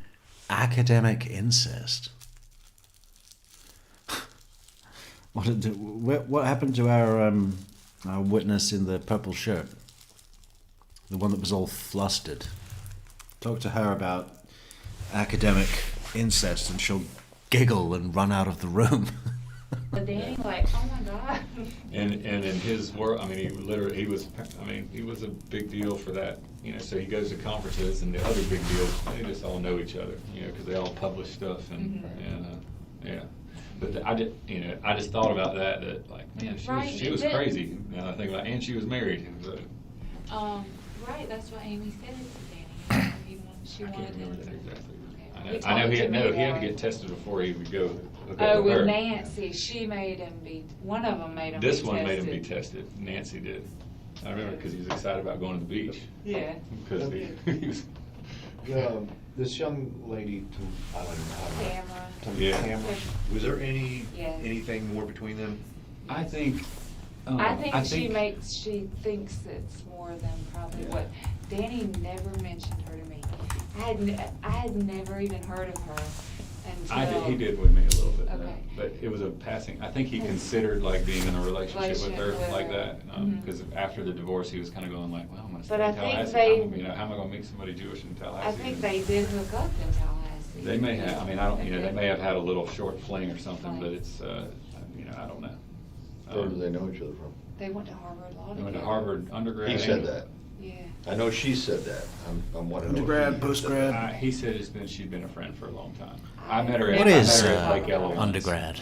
And I met her and I asked him about her and he said she's divorced too. And I think she has a little emotional instability, but not. I don't know. I met her for This guy's not big on mental disorders, is he? I think she has a little emotional instability. A minute ago, his wife said something about a kid being diagnosed with ADHD, and he was like, Probably just a hyper kid. Yeah, he was blind. Whatever that means. Kids today. The very first time we go to the funeral. Oh. We met at Panera, and she was like, I want to go there early You need to back talk. up and tell them how it started, because she just randomly texted you for some Randomly, reason. yeah, it was- And she was like, who is that? And I'm like, oh, I know her, that was Danny's friend. Like, you know. Right, when I posted the notice for Danny's memorial on my Facebook page, she immediately friended me. I don't know who this girl is. Immediately friended me, and then started messaging me. And she's been And fairly active since Fairly then. active contacting me since then. And then Amy, and his girlfriend now. Right. is- And then she said, can we please meet at Panera before the funeral? So I don't, I was like, okay. You skipped a little bit though. What happened? What? She was obviously very upset. My Upset. wife was we were out of Out of town and town. she wanted to get, anyhow, we ended up coming home early, but Yeah. my wife was kind of spazzing out too, and so I think that she Hey, said, well, I what think can I- we do? Can we help? And Maya wanted to do something, so they said, okay, we'll help set up for the memorial. Which, Yeah, I I was didn't talk to there anybody else at early. the shul. I just kind of said, okay, Right, well, we we'll meet went- in the morning and yeah. go over there. So. Right, we met in the morning at Panera and then went over to Shomray and we helped set up and put chairs out, get everything ready. But I met her at Panera and literally within 5 minutes I got, I was like, wait a But minute. she asked his family for a shirt. Shirt so at she his could house. sleep with it. It's weird. It's weird, yeah. I did call. Have you talked to the McMahons, Courtney McMahon yet? And Darren. I have not.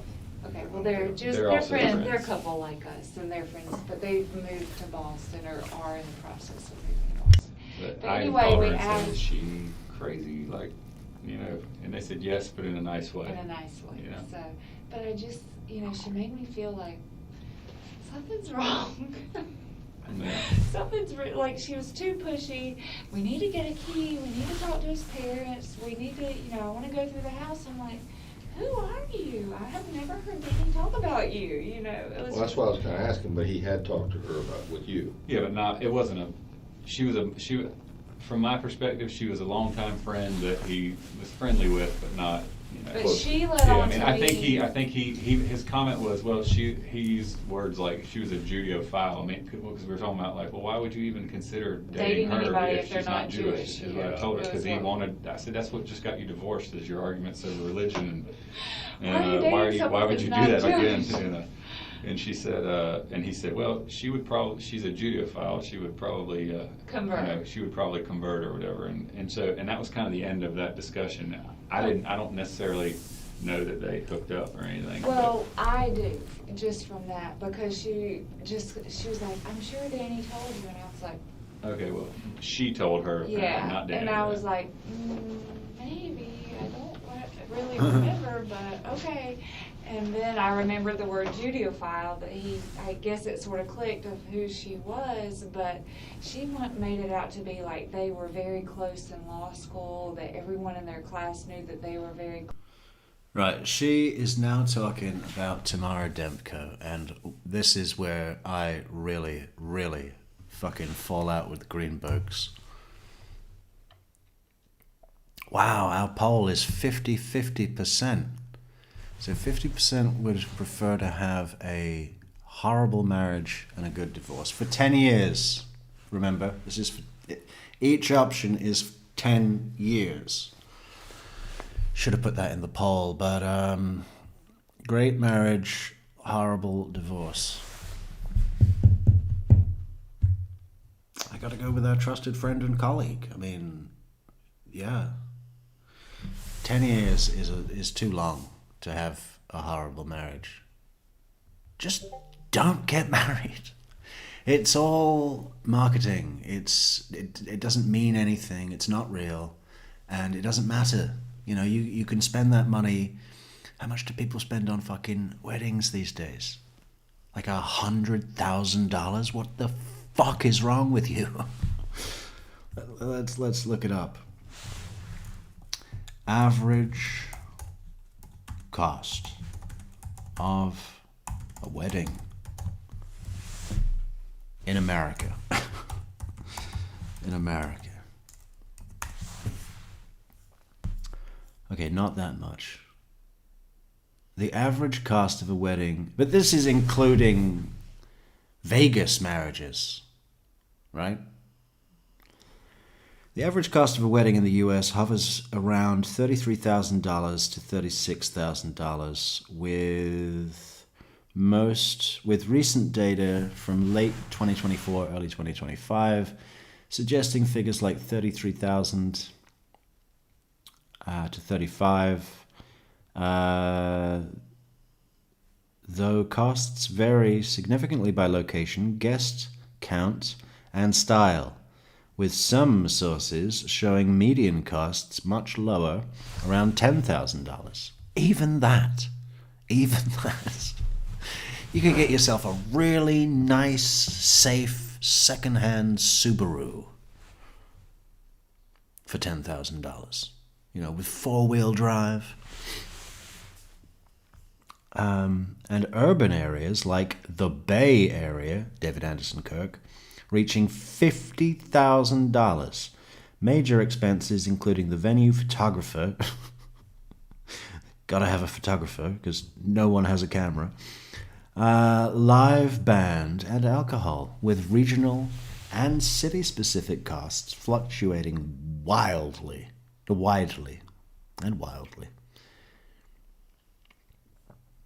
Absolutely insane. And how many of those marriages lasts? Marriage, divorce, stats, USA. Divorce in the US is a state matter with laws varying, but all states offer no-fault divorce. Nevada and Idaho have a short residency, blah, blah, blah, blah. I want to know the percent. How many people get divorced within like a year after spending $50,000 on one day that they now don't even want to remember? Oh, fools. No offense to any of our wedded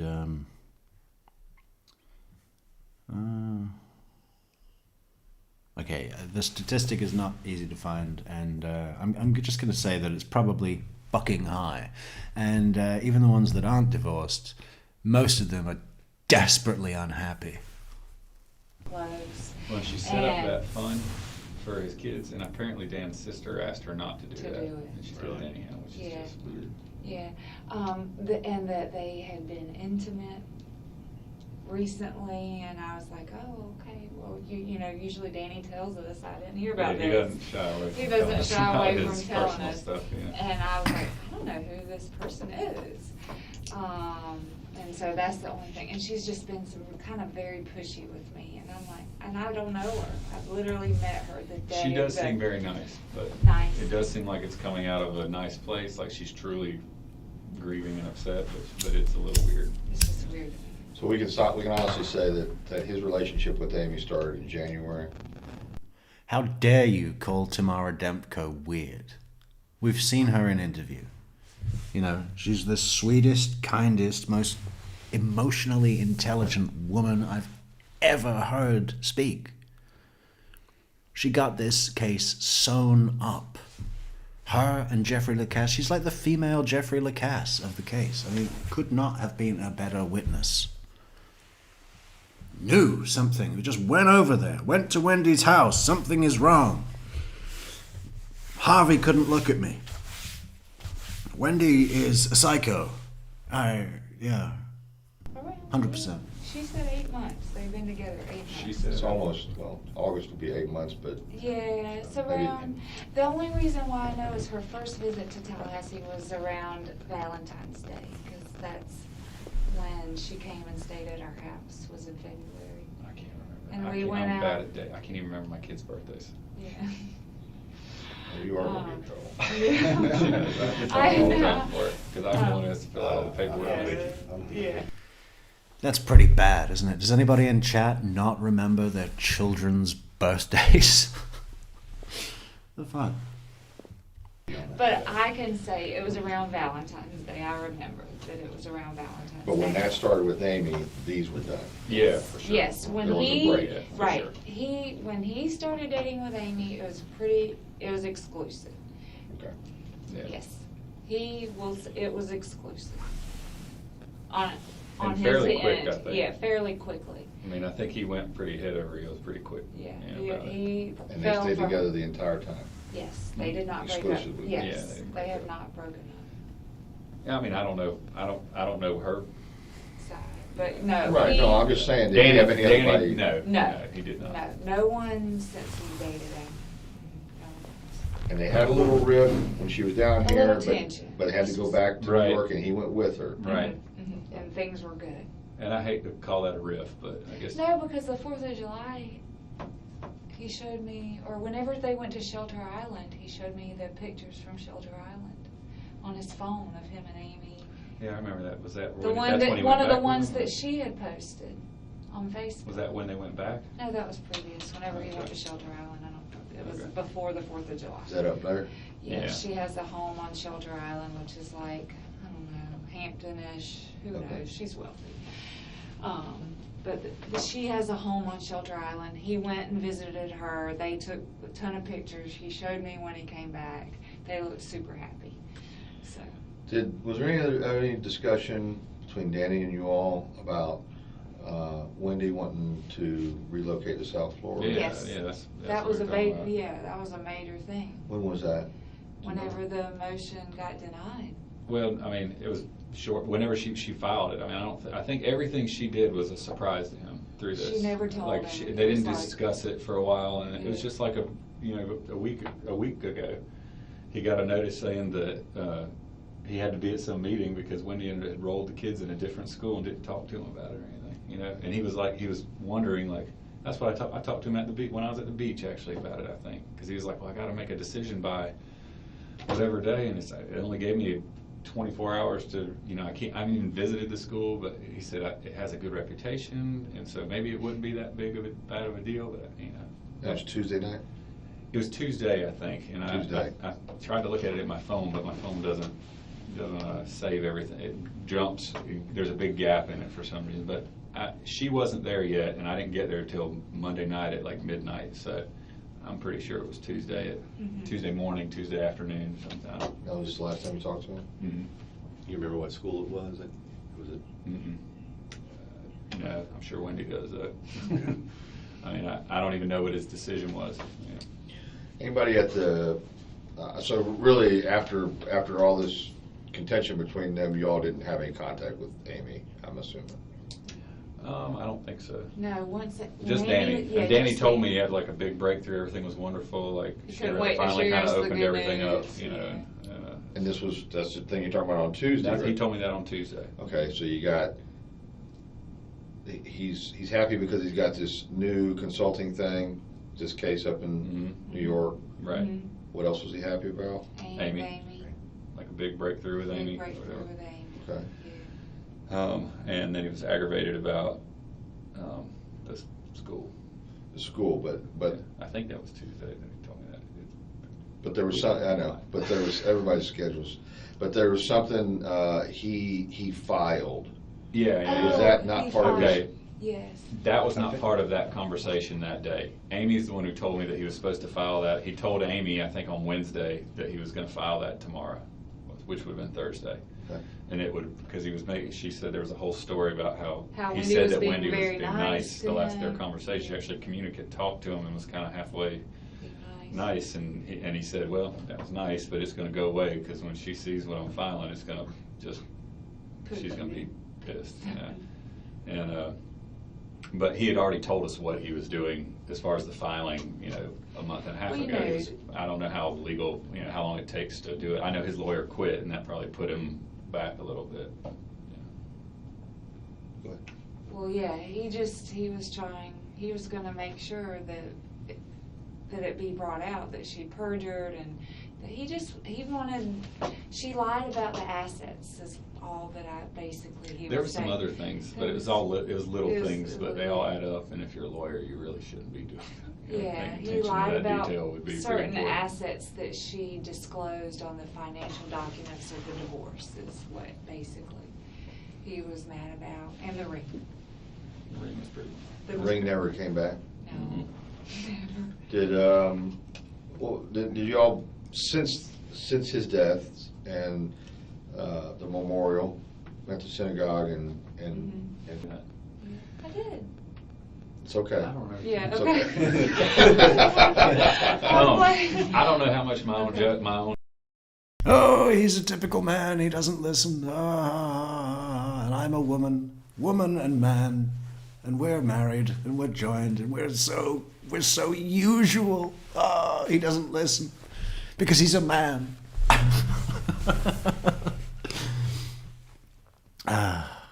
Do people use the phrase "man cave" in the on the other side of the Atlantic?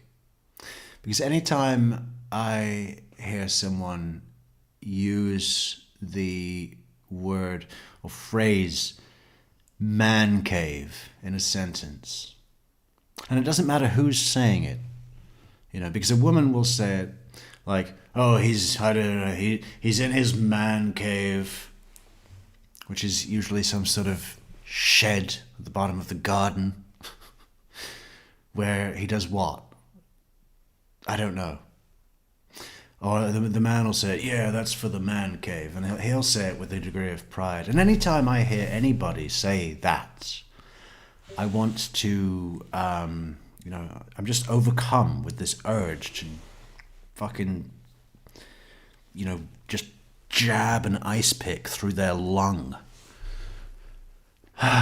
Do people say that in America?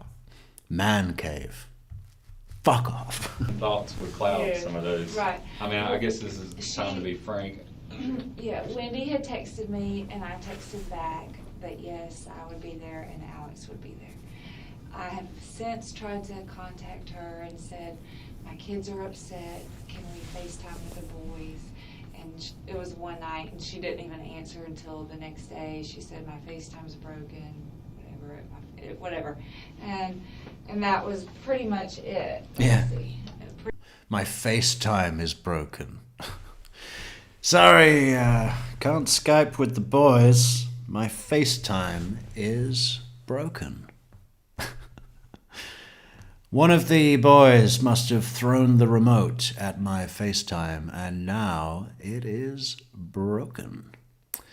So I was already at our scheduled hour,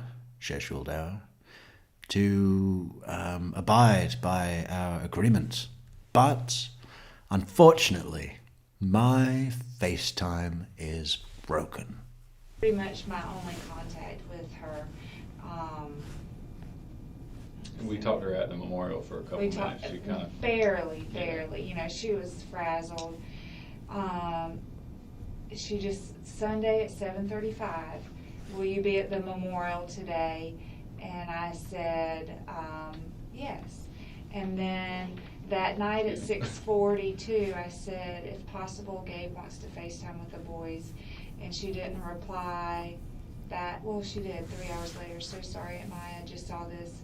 Was with Danny's family. FaceTime isn't working on my phone, but maybe the kids could come visit the boys soon. I said that would be great. Wasn't expecting her to face. Yeah, maybe the kids could come visit the boys soon when Mihul is taking me down to the Orlando Hilton for a busy weekend. Yeah, the next time I need to put the boys somewhere for free, I'll call you. Can't talk now, though, because my FaceTime is broken. FaceTime us today. Gabe just misses it. That was it. Yeah, our middle son is Yeah, very, very Gabe, upset. and that was my last contact with Wendy. As far as that, the only thing, and this is purely speculation, I have spoken to her father before because we're both dentists. We were at a birthday party for Lincoln's I don't remember which one it was. But they came. They normally They get- came. She won't share birthday parties and let Danny be there. Be she involved. wants She separate ones. wants But she came to separate. his the last time he asked, and she agreed She to come. came but she and brought her parents came with her So let me back up. I'm just trying to clarify. The birthday party at Danny's house, at Danny's house for Lincoln. which would have been, I don't remember what the birthday was. October, Okay. no, I It's can longer look than it that up. ago. It was longer than that. whenever Lincoln's birthday. This was, I think that was the first year they got divorced when that happened. Oh, I think. No, no way. No? Okay. Don't It trust was me. when Like I all said, I'm this- not good with that. Yeah, I'm no gonna go with way. her with the dates. Yeah. I told you you need to talk to my wife It was on when Sunday. all this was going down, because he was, you know, again, she's coming with her parents, but, oh, this is gonna not happen when I file this motion, you know? Yeah. It was another one. Lincoln's the younger one. Yes. Yeah. And his is in October. Yeah, October, okay. Okay, so October. October a year ago. I mean, 2013. yes, You 2015. remember Lincoln's birthday? You better never forget mine. How do you remember that? Davis, there, I'm playing. okay, Ben's in July. She forgot my birthday, but she remembers Lincoln's birthday. We're so normal, and he's a man. He's a man in a man cave with a giant tent shirt. I would never wear a shirt that big. There's only 15 months difference, so it has to be. But it was a birthday party for Lincoln, because I took the pictures, I remember.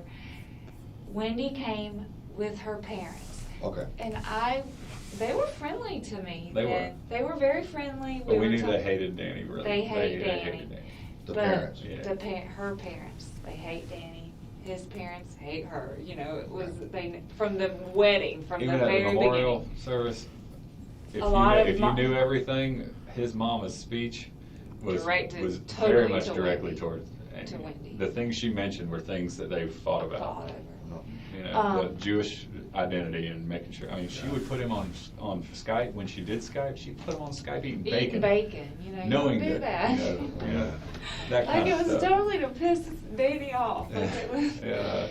So that and Oh, we didn't show you the bacon towers yet, did we? Where's our bacon towers? She put them on Skype, speaking to their kosher-loving father, while they were stuffing their faces with bacon towers. I know some of you are thinking, Metrix, shut up, there's no such thing. There's no such thing as bacon towers. You are so wrong. How do we search? Yes, something like that. Where are the bacon towers?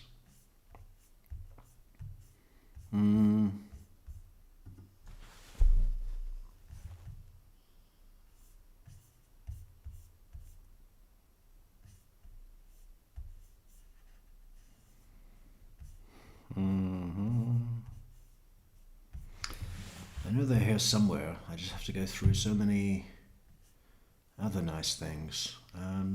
Here. I mean, it's incredible.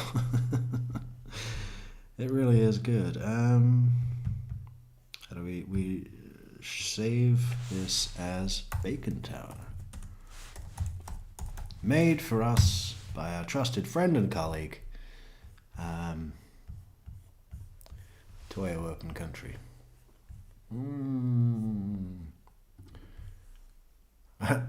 And I see, that's funny. I'm going to switch this image. They should have put a bacon tower in the New York. It would be better looking than that ugly shit building that they put there.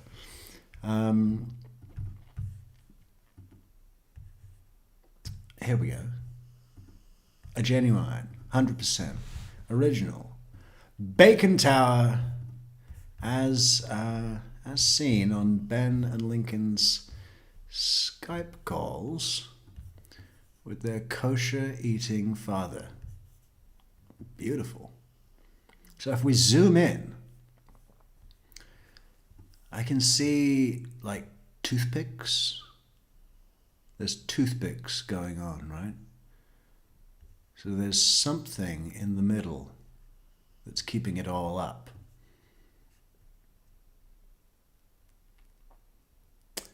But it is good. It is great. Is it obvious that it's Canadian bacon?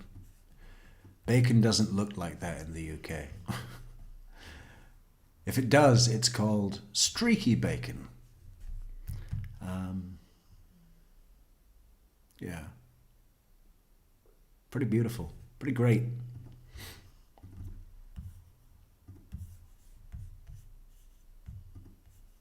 And But I was friendly with her parents. Like, I talked to them because he's a dentist. His Well, we son didn't is a wanna- dentist. Like, I tried to make be them very peace, yeah. friendly. I didn't, I tried to be engaging and talking with them. I didn't want them to feel, it was hard enough that they came.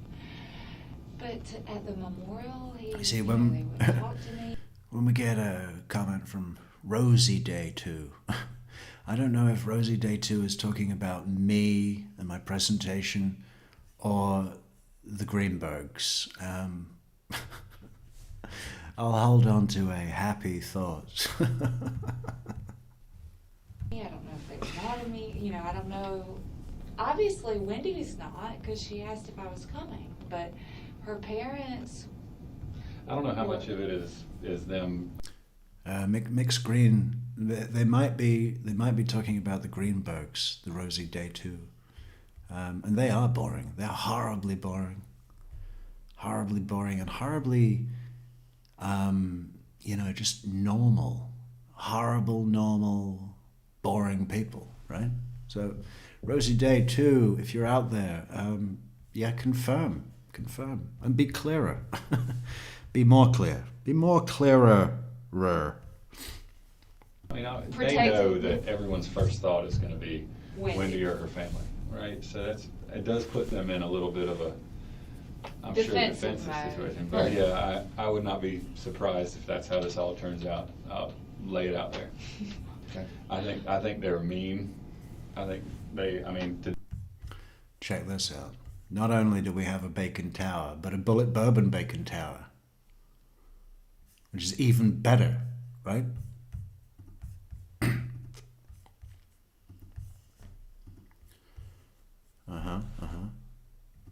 We've seen that one before, but now, with a bottle of Frontier whiskey, breakfast at Wendy's, tower of bacon, and bullet bourbon. I just think it's so nice that someone takes the time to create that.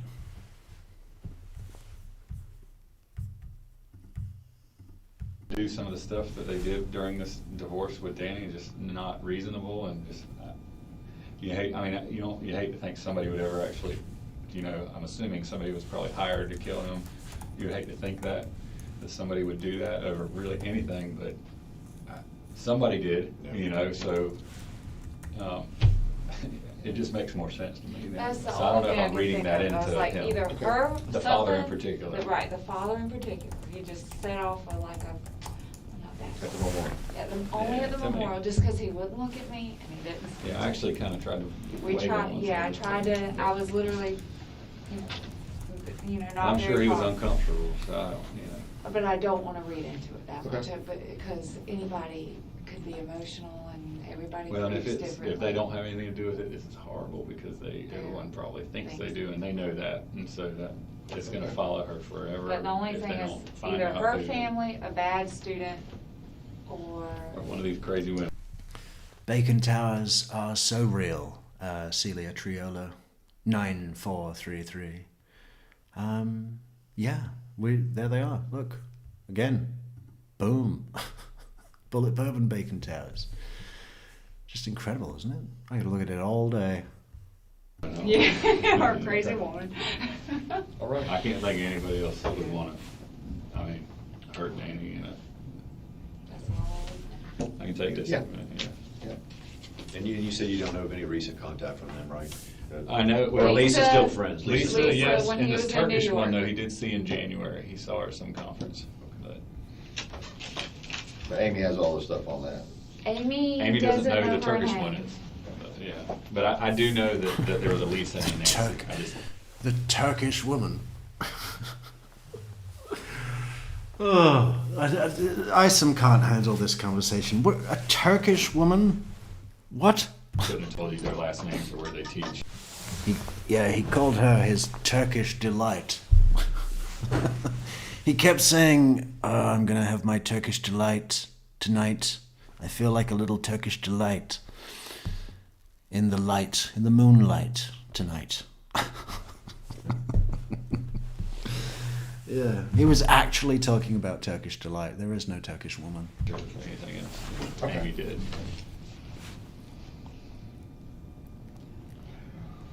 You anything else? No, I don't think so. Please call us if you need it. I don't know what else we can give, but No, that's fine. I appreciate y'all coming down. I hope it didn't set you out too much. no, I'm gonna drive my mom tomorrow to TMH to have surgery at 5:30. Oh, I'm gonna spend the okay. night Let down you there get, anyway. let you get going. Yeah, we don't care. All right, thank We, you. we may be in contact as things progress, Yeah. but, you know, I'll keep in touch with you, or if y'all have anything. I gave you one of my cards last time, right? You should still have that in case you, Yeah, questions or yeah, I anything. got it. He loves his mother. Did anyone expect him not to love his mother? You know, I'm driving my mother to surgery tomorrow at TMH, so... Did I tell you that I love my mother? I'm just your average southern Jew in an average, boring marriage that loves their mother. Okay, all right. All right, I'll walk all that down. Okay, thank you. Thank you. Good to meet you. Appreciate your word. Nice to Take meet you. care. Thank you. I have a Great Dane, and I love my mother. Wow. Darkness. 17 seconds left. 16. 13. 10. 8. 5. 1. End. Good job, crew. Good job, team. A little short of 4 hours, but I think we've come far enough. We did Willie C. Hill, that had a connection with the Willis Tower in Chicago. We did the Greenbergs, who had a connection with Freedom Tower in New York City. We did the lady, I never remember her name, but she lives at 3649 Barbary Drive, Tallahassee, zip code 32309. Just looked like any other Tallahassee house. Covered in trees, really far away from the road, so you can't get a good look. But she did have a swinger party telltale sign caravan trailer on the driveway. Yeah, I think that was my favorite because she was so into Investigator Cherry, right? Could not get enough of Investigator Cherry. Hand gestures, body language, leaning, giddy, giggly, hair touching, face touching, lip touching, getting up to walk around the table, then deciding against it. I mean, it was hilarious. If you didn't see that and you're just joining us now, go back to the beginning of the video because that was the witness that was the best witness that we looked at today anyway. What are we doing tomorrow? More Adelson stuff? Probably. I mean, you know. Big thank you shout out to our good friend and colleague, Austin-based Pariah. Thank you, Pariah, for supporting the channel with our hefty super chat. We got 1 out of 50. So tomorrow we're coming for the rest of you. Tomorrow we're coming for you and everybody else. So good. Such a great day. 49 to go. And then we might be able to turn this into something better, something that brings me joy. Because I feel like all of that's been lost, you know. All I have is self-loathing and despair. But we'll make the changes. We'll make the changes. And then we'll have a great show. And then it'll become a fantastic show. And then even better. Well, thanks for coming, and thanks for chatting and super chatting and moderating. Actually, I don't think we had a moderator tonight, but that's okay. That's okay. That's good. That's good, because we're late. All our moderators, they're so busy. They're so busy on the on the East Coast, apart from Sally. But Sally ducks and dives. Where is Sally? Does anybody know where Sally is?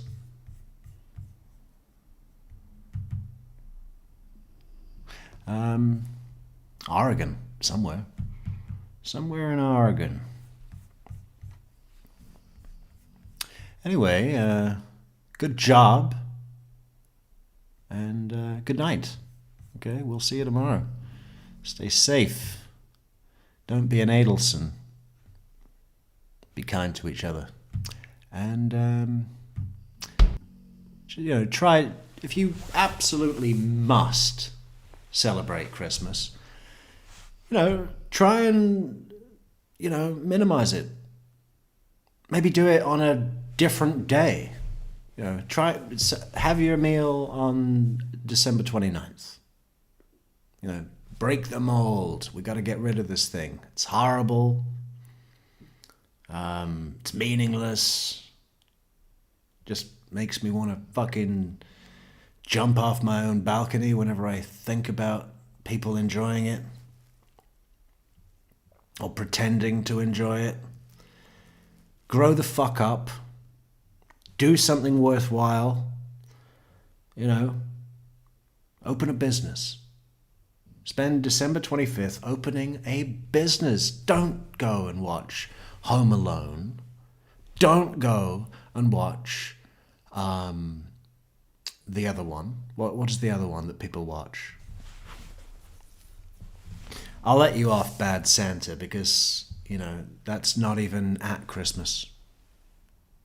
Well, it is, but it's hot weather because it's in Arizona. So it doesn't look like Christmas. And Billy Bob Thornton is hilarious. But don't watch Home Alone again. Or some fucking disgusting variation of it. Don't buy shit for people and wrap it up and then give them shit. Fuck it. What did they do for you this year? Nothing. You're rewarding bad behavior. You're rewarding abuse. Just say, we're not doing it. We're going to do something worthwhile. We're going to do something useful. We're going to do something productive. Don't send cards.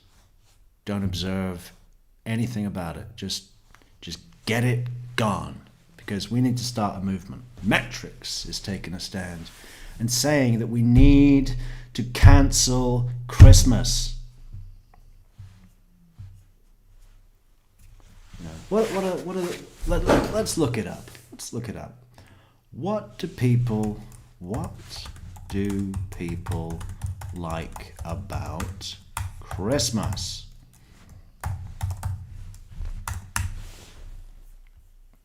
People love Christmas for the festive atmosphere.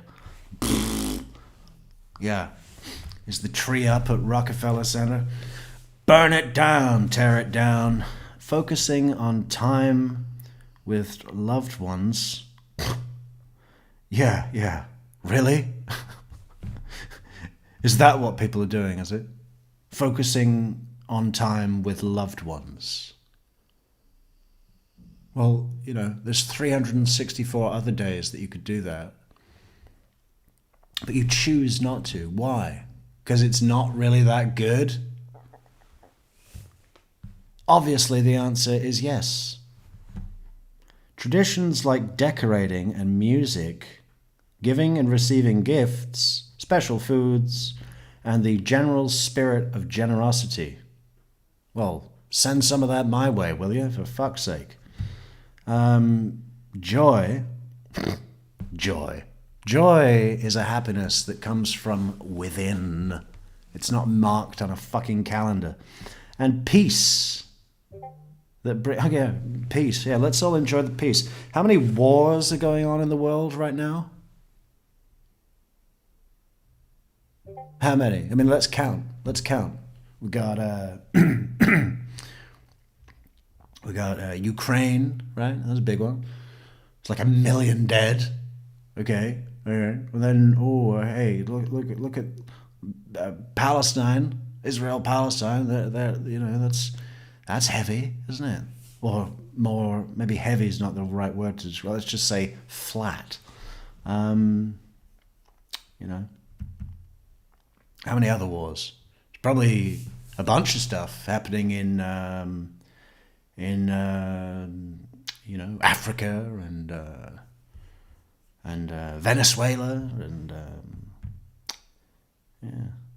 with reasons ranging. Oh, hang on. Joy and peace that brings communities and families together during the winter season.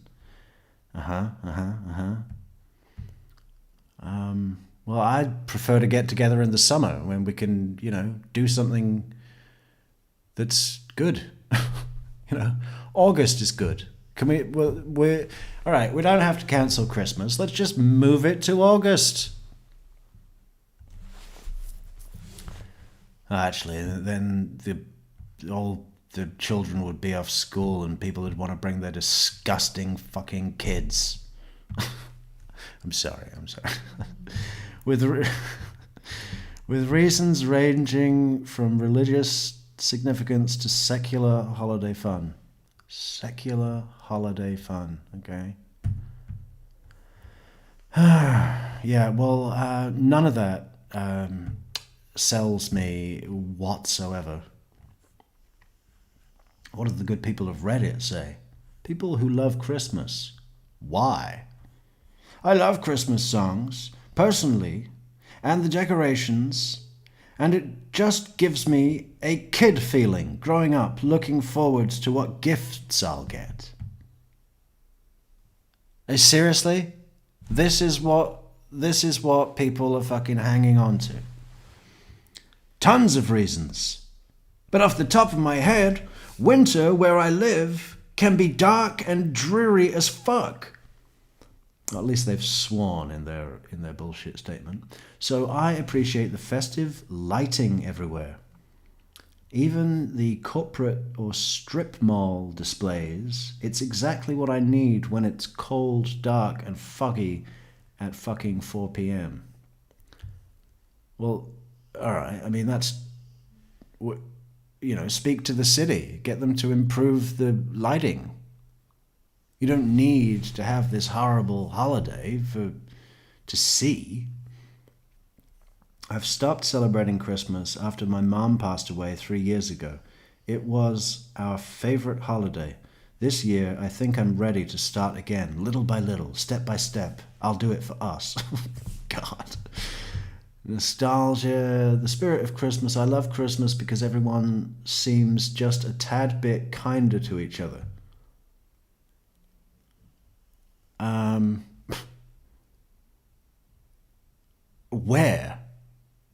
Where? And there is nothing more dangerous than fake bullshit kindness. Again, that's something that you have inside you or you do not. And it's not going to come out of you because of some fucking inflatable reindeer. The spirit of Christmas, kinder to each other, and presents. Those are good too, lol. Presents, I love presents. Really? Why don't you get a job and fucking buy your own shit? They had a healthy upbringing with good parents. What does that mean? What is that? A healthy upbringing with good parents, yeah. I must have missed that meeting. I love the spirit of Christmas. I hate the day itself because it's my birthday. Yeah, well, so is Annie Lennox. And she's a fucking twat because she thinks she's Jesus. And the hair. What is wrong with that hair and those glasses? Horrible. My father had a shit childhood with a lot of abuse. Amen to that. No proper Christmas. Meet my mom. Experiencing her family's Christmas affected him a lot. Blah blah, I can't be bothered to read that. I love the tradition my family has. I love being able to share those traditions with my family, with my friends, and my boyfriend.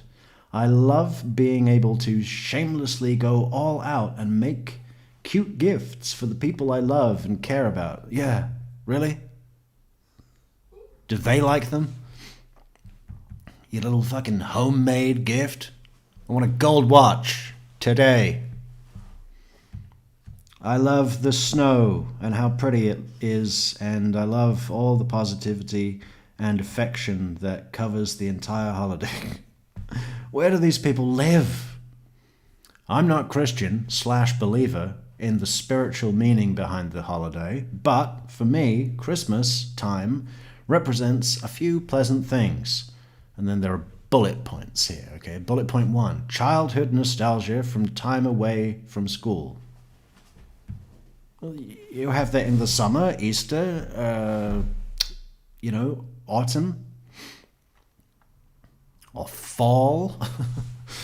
Presents, presents exchanged, big family gatherings. Okay, what? Big family gatherings.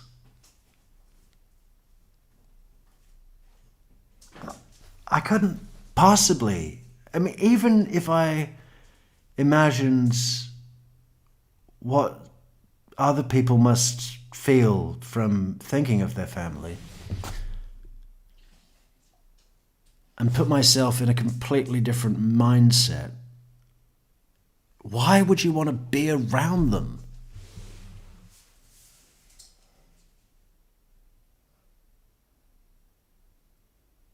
Big family gatherings, large cooked meals with cousins and aunts you'd only occasionally otherwise see.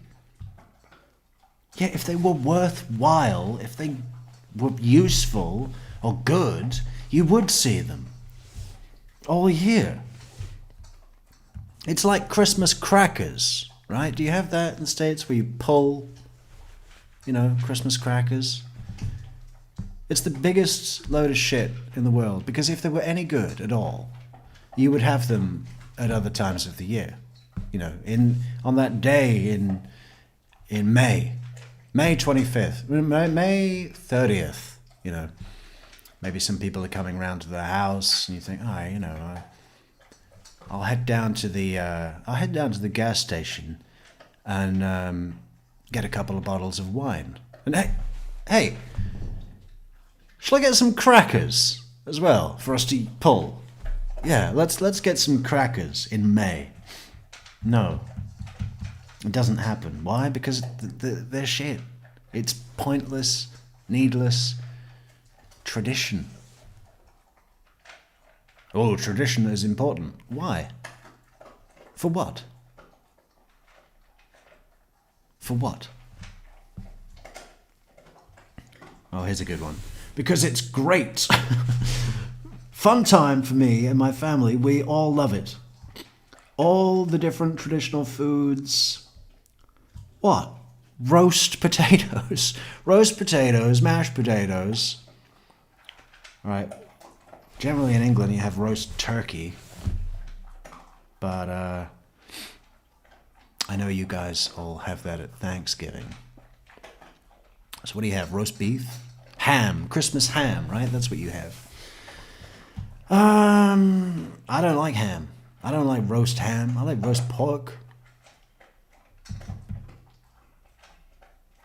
Or lamb, or beef, or turkey. I never had a goose.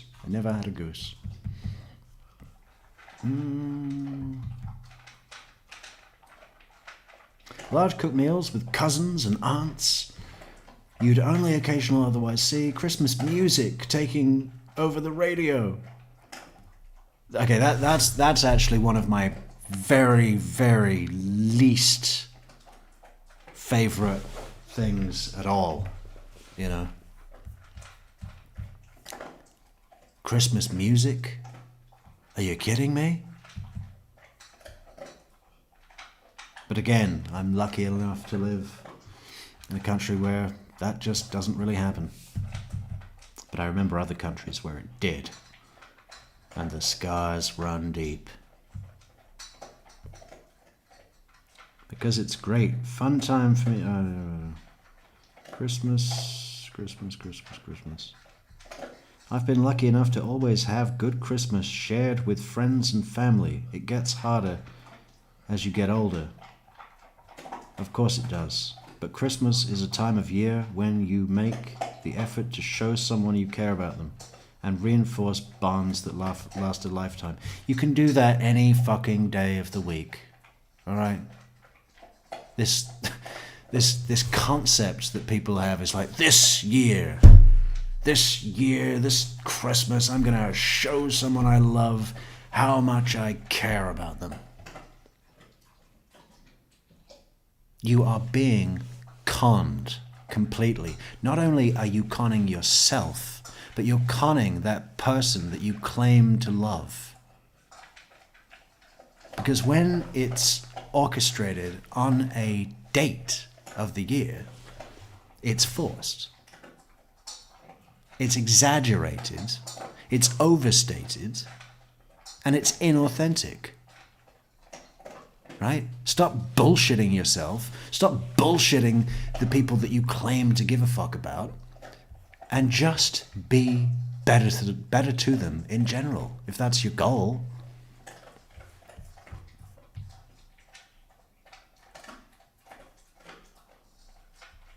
I mean, you know, the consensus from this Reddit thread is that it's nostalgic. Grow the fuck up. Stop hanging on to some fucking cultural horrible thing of your childhood. You are who you are now. That's all gone. Anyway, the weather outside is frightful, but the fire is so delightful. Let it snow, let it snow, let it snow. Yeah.